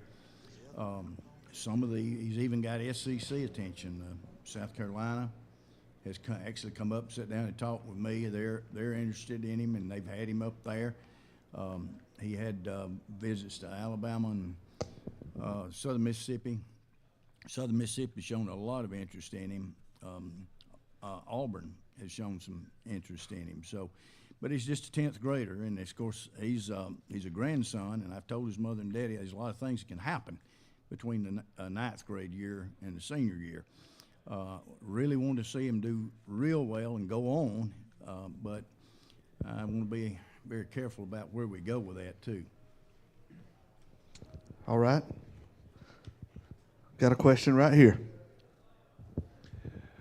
Coach Miller, you were mentioning and talking about the going from 11-man to 8-man and not playing in the Alabama High School Athletic Association. Tell the story about going and meeting with Steve Savarese and working the details of this out, because to my knowledge, you're the only school ever that has ever done this, where you've been a member of the Athletic Association and but playing football in another league. Is a really unique story. Tell about your meeting with Coach Savarese. I had 2 meetings with him, and of all the years he was down there, and I respect the man a lot. He would meet with me one-on-one with no witnesses. He trusted me that much. And we had, he never gave me the answer I wanted, ever. But the 2 times that I met with him for an hour each time, trying to get him to promote an 8-man football division. He didn't feel like we could do it, didn't feel like there's enough interest, I guess. And the second time that I met with him on that, he said I could come and talk to the board and if I wanted to, but he said he didn't think they would go with it. And I said, well, Coach, I know you're a very powerful man. You walk into that board meeting, whatever you say, I feel like it's going to go. So we talked about it for a little bit, and then he just didn't feel like we were ready to do that in HSAA. He did tell me, he said, if your kids want to play, he said, you're under a church covering. I said, yes, sir, we are. He said, well, then get the church to have the team, and they can hire whoever they want to coach. So that's how that's got started. So we play, and the Alabama Football Association, Alabama Christian Football Association, they said that they were good with that as long as everybody on that team was a student at JCA. So that's how that came about. And it's been good for us. It has been real good for us because we're just 17. We had 16 players last year. We got 17 this year. And it would be very unhealthy, I think, to try to play 11-man football with what we've got out there right now. Now, I've got kids just like you're talking about. Noah, kid Travis Barnhill, they could play anywhere in Calhoun County. There's no doubt. But the thing about it is we've got 4 or 5 other places that we're going to be putting some younger people in. So it makes a big difference. Coach, I got a quick question or a comment. I know me and you talked earlier in the week when we was finding out who the players you're going to bring, and got a unique situation where a lot of your players are away at a Christian retreat or conference. Correct. Talk about now would be the time to mention a few names of some of those others that may or may not have been here with you today that's going to be leaders this year. Well, first of all, these two right here, Preston and Leland, these two guys been playing for a while, and they've taken their lumps, and they have really stepped up and worked hard this summer, and they're contending right now. You know, we've already had 3 practices because we've got to play 2 weeks from today, which is another difference. And I've got a few other guys here. We've got some guys that have come in. Nick Brodier has come in from Alexandria. Jesse Gainaway, they moved, and he'll be coming in. I think he was at Pleasant Valley. Caleb Stallings, there's another one that we're counting on. We got a kid named Ethan Compton. It's the same situation these two guys are in. He has really come on. He'll be in the same. These guys will be 10th graders. Ethan will be a 10th grader. He's really come on. These are some of the guys that we plan on stepping up and making a difference. Got a 9th grader named Bryson Dowdy. I think he's got a good chance to come up and make some noise. So those are some guys we're counting on stepping up and filling some shoes for us. This next question will be for the guys, Preston and Leland. Coming from a small school myself, I've said many times when you're out there and it's July and the humidity is 100% and it's 100 degrees and you're working out, your body doesn't know if you're 6A or a 1A or an 8-man. All it knows is you're about at your breaking point. Tell us a little bit about how workouts have gone and how you've got to this point, because I know y'all play a game, as Coach said, in 2 weeks. Leland, Preston, we'll start with you. It's going really good. We've really stepped up this season. You know, we've lost a lot of players last year, and it's going really good. You know, it does get hot outside, but we really get in shape, and we're doing good right now. Leland? Like Preston and Coach had just said, we've lost a lot of good players, but we're going to try and step up, and what keeps us going is getting to the championship. That's all of us want, and all we ever want is first place. Question right here. To Leland and Preston, just what do you take from that experience last year playing in the championship game that you can go forward with this year? It was a really fun year last year. It was awesome, and we want to carry that into this year and we want to go back there. And we grew a lot last year, and we plan to carry it in this year too. Just play harder like we did last year, but a little bit more effort. Coach, for people that have never been to Tommy Miller Field, talk about what that atmosphere and experience is like for people that come and experience it for the first time. It is, for such a small place, it does get have a good atmosphere. It does, and that atmosphere goes a long way. As a matter of fact, in the meetings last spring, in our meetings, we were approached with the fact that we were going to have to cut the width of our field down, and I said, look, we addressed this the first meeting I was ever in, and I asked about the size of the field because some people play on a regular 53-yard wide, some people play on a narrower field. I said, is that a problem? I said, it was unanimous. No was the problem. And, of course, the first conference game we played this year, the third week, the coach of that school said, I wasn't in that meeting. So so I've been told we're going to have to cut the width of our field down.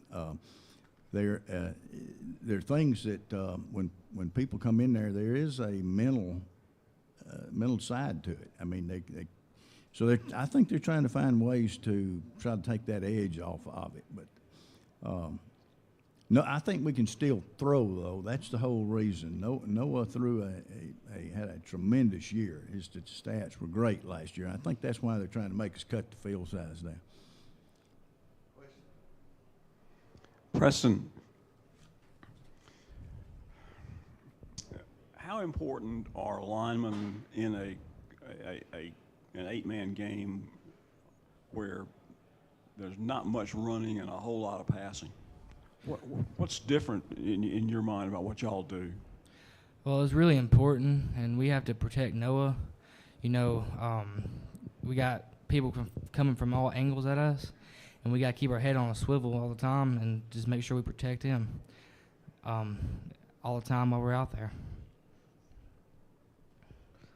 Coach Miller, this one would be for you. I was trying to think earlier, you may be the dean of coaches in the county now. I know Clint Smith been coaching 22 years, and I think you far exceeded that.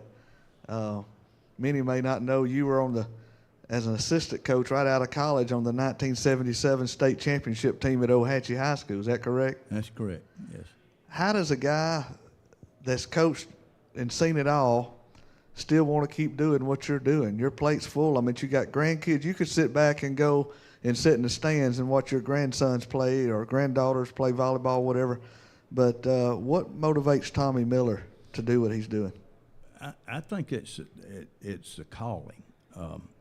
You know, I thought I'd retire at 55, and I had open heart surgery at 55, and I felt like the Lord was showing me something there. I wasn't going to retire at 55,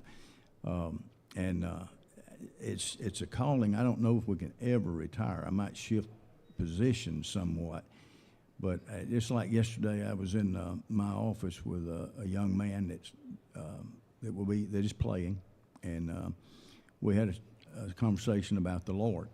I've had to work with him some on academics this summer, and the most important thing is to me is where they're going to be 10 years from now, or maybe even just next year.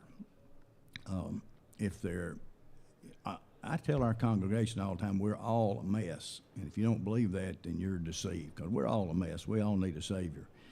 And putting that over to the kids, and if we can just make a difference and get them to see and get them to accept the Lord and to move on, I think it'd make a world of difference, not only in our communities, but in our country where we are right now. So I think that's what keeps me going, is just seeing the difference it makes in some of the kids a few years after they leave.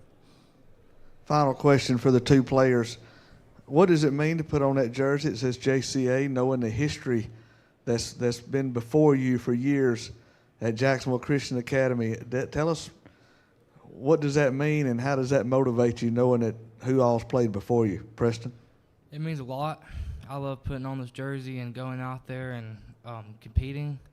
And I love playing for Jacksonville Christian, and we've had a lot of championship teams come before us, and it really motivates me to go out there and try to win a championship with my team, and I really love it. Leland? It motivates some of us because we would love to be out there and just hit and have a good time and praise the Lord for it. And some of us just want to be out there and put it in other people's faces. But for JCA, we are one of the teams that you can find that will praise the Lord through whatever we do. And we play for him and we praise him. So whatever he wants, we do for him. And we're trying to one-up the next team that we're playing. Coach, for those of us that don't know, how many games do you have in the regular season of 8-man, and then what do the playoffs look like if you make it? We've got nine regular season games, and there's only 2 rounds of playoffs. But it's split between your schools and your home school. Homeschoolers have there's a lot of homeschool teams people don't know about, and they have a division, they have a playoff, and the Christian schools have their division, and they have playoffs. But we play across the lines. We play each other.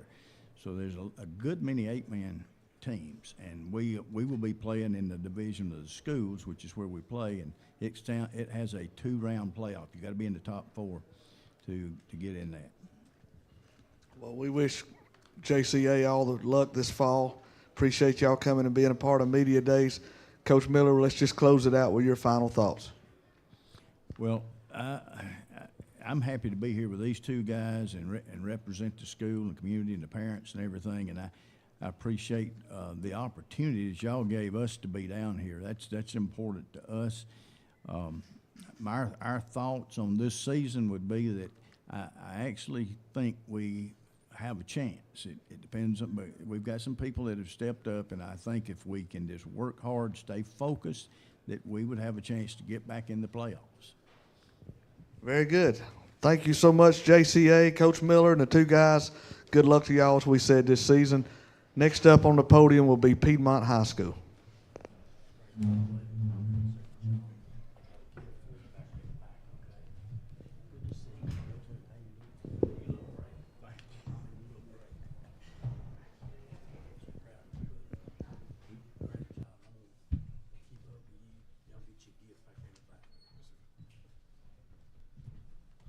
The Calhoun County Commission, made up of Fred Wilson, Danny Shears, Carolyn Henderson, Terry Howell, and Lee Patterson, ask you to take a look at what Calhoun County has to offer. Our beautiful parks, neighborhoods, recreational facilities, historic sites, and museums.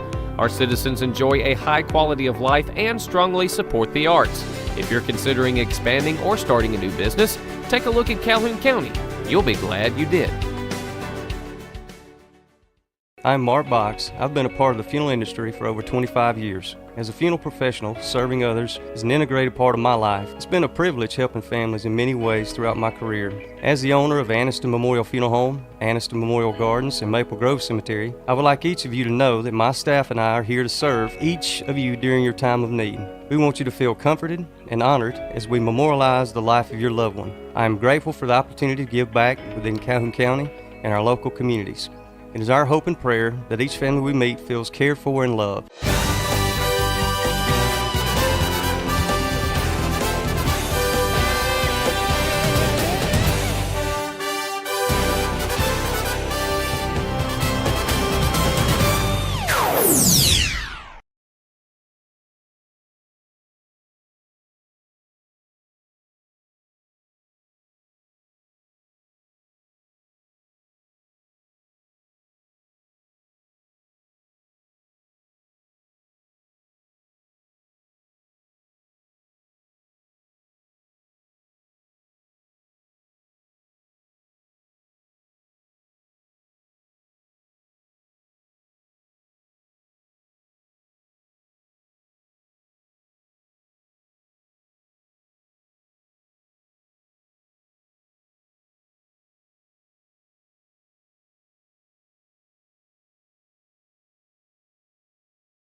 All righty, folks.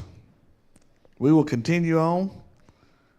We'd like to welcome to the Cooper Chevrolet stage at the 2023 Calhoun County High School Football Media Day, the Piedmont Bulldogs. Piedmont competes in 3A Region 6.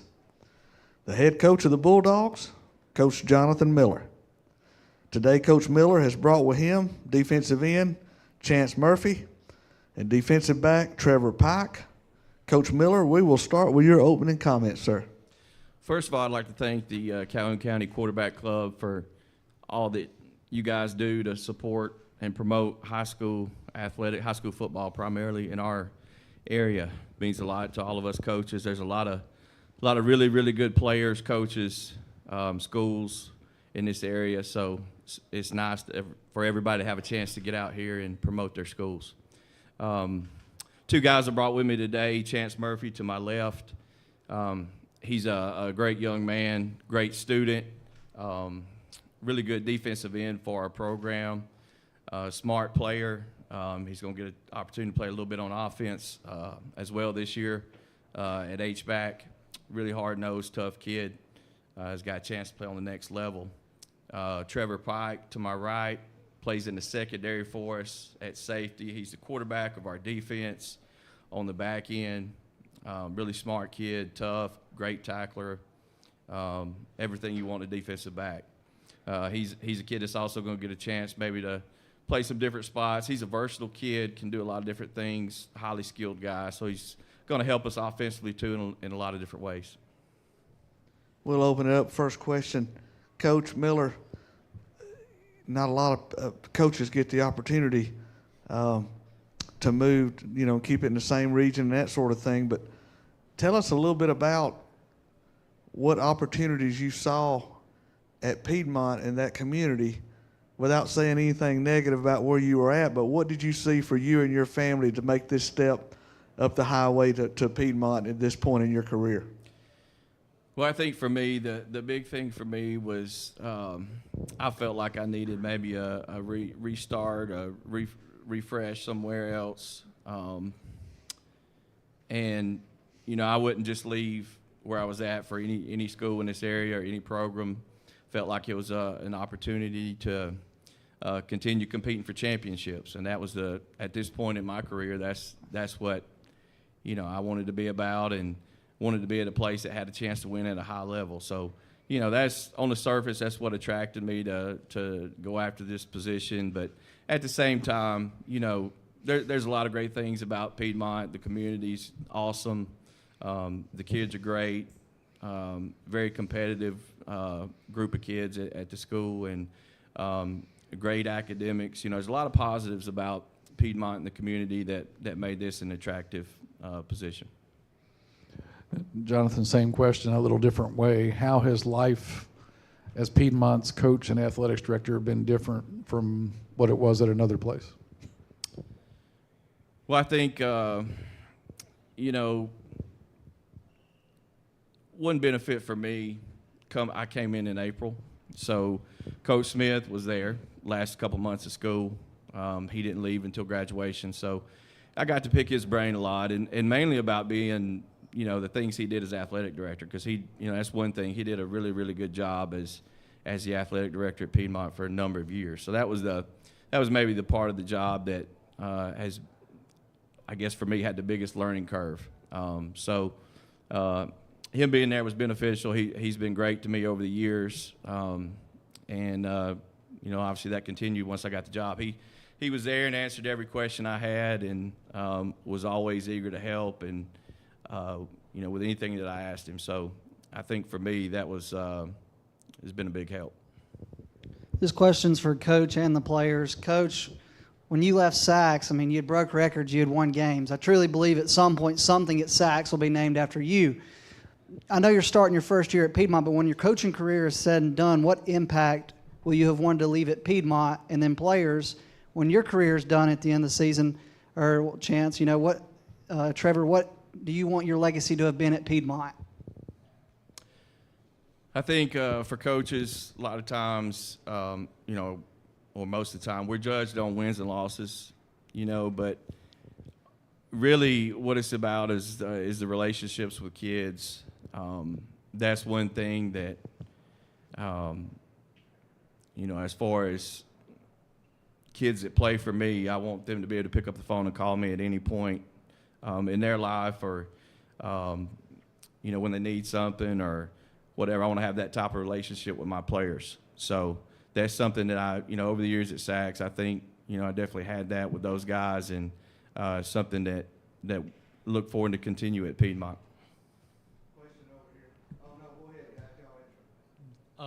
As far as like what I want to leave on the program, I just want to be known as a person who worked extra hard and made his teammates better.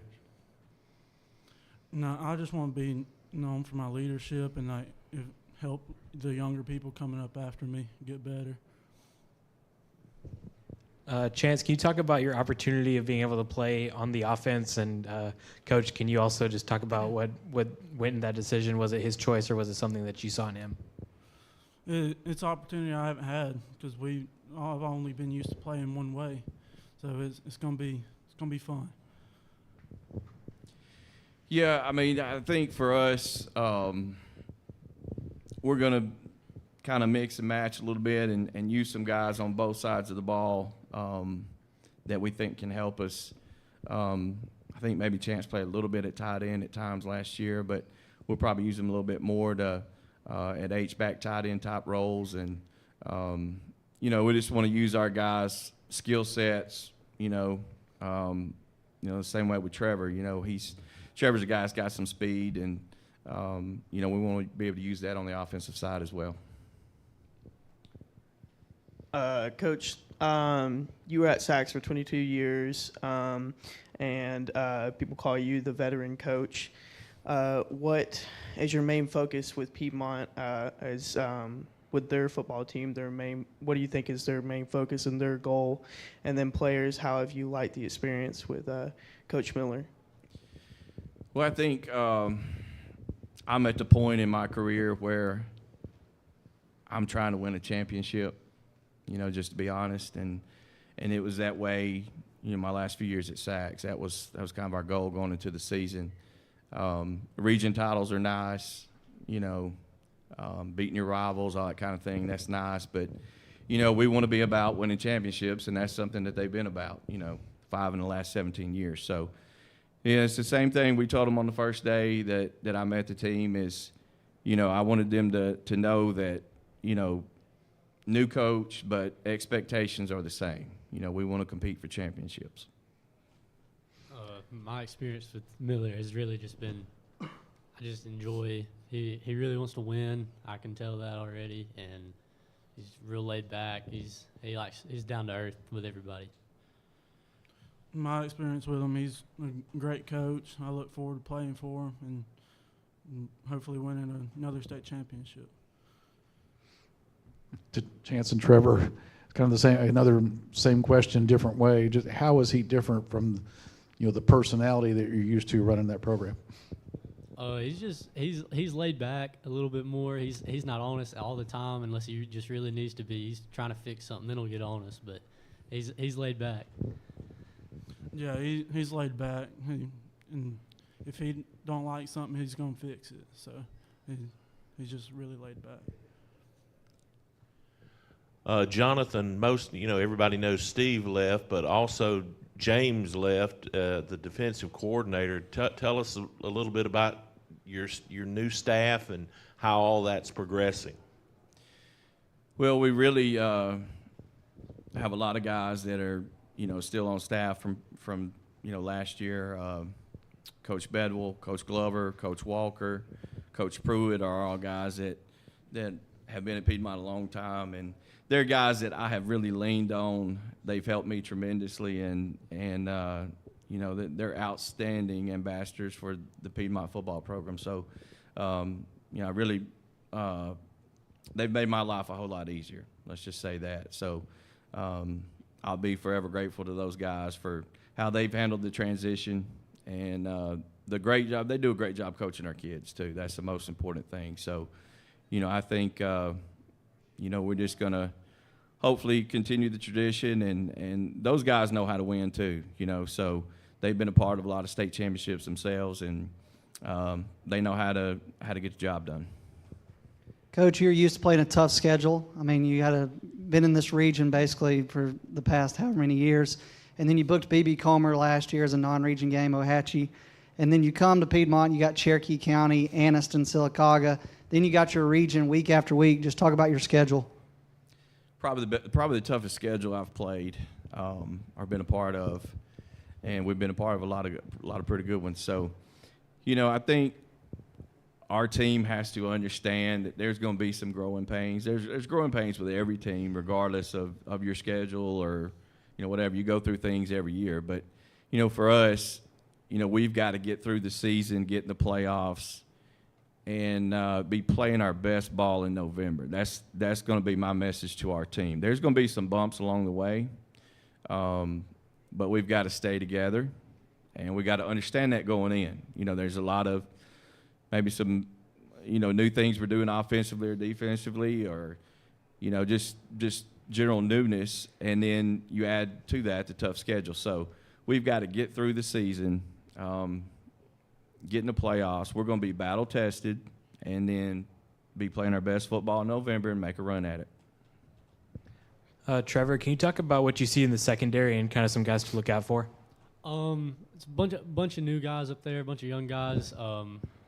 I really expect the same that it's always been. Guys just locking other people down and doing their job.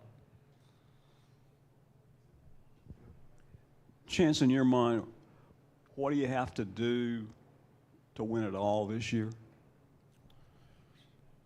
Well, we just got to have some leaders, and then just people just buy in and just be able to do their jobs and just worry about doing their jobs. And then that's all we need. Trevor, I'll ask you the same question.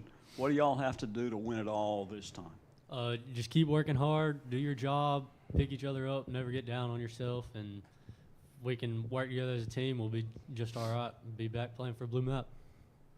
Trevor and Chance, is for both of you. What an honor, number one, to be invited to Media Day. I mean, there's probably, if you realistic, there's probably 7 or 8, maybe 9 guys that Coach could have picked, and he chose you too. What do you think a year from now you'll look back and see? What do you think about this honor of being asked to come here today? I'm really glad I was able to come. It shows that he thinks I'm a great leader for the team, and I represent the team well.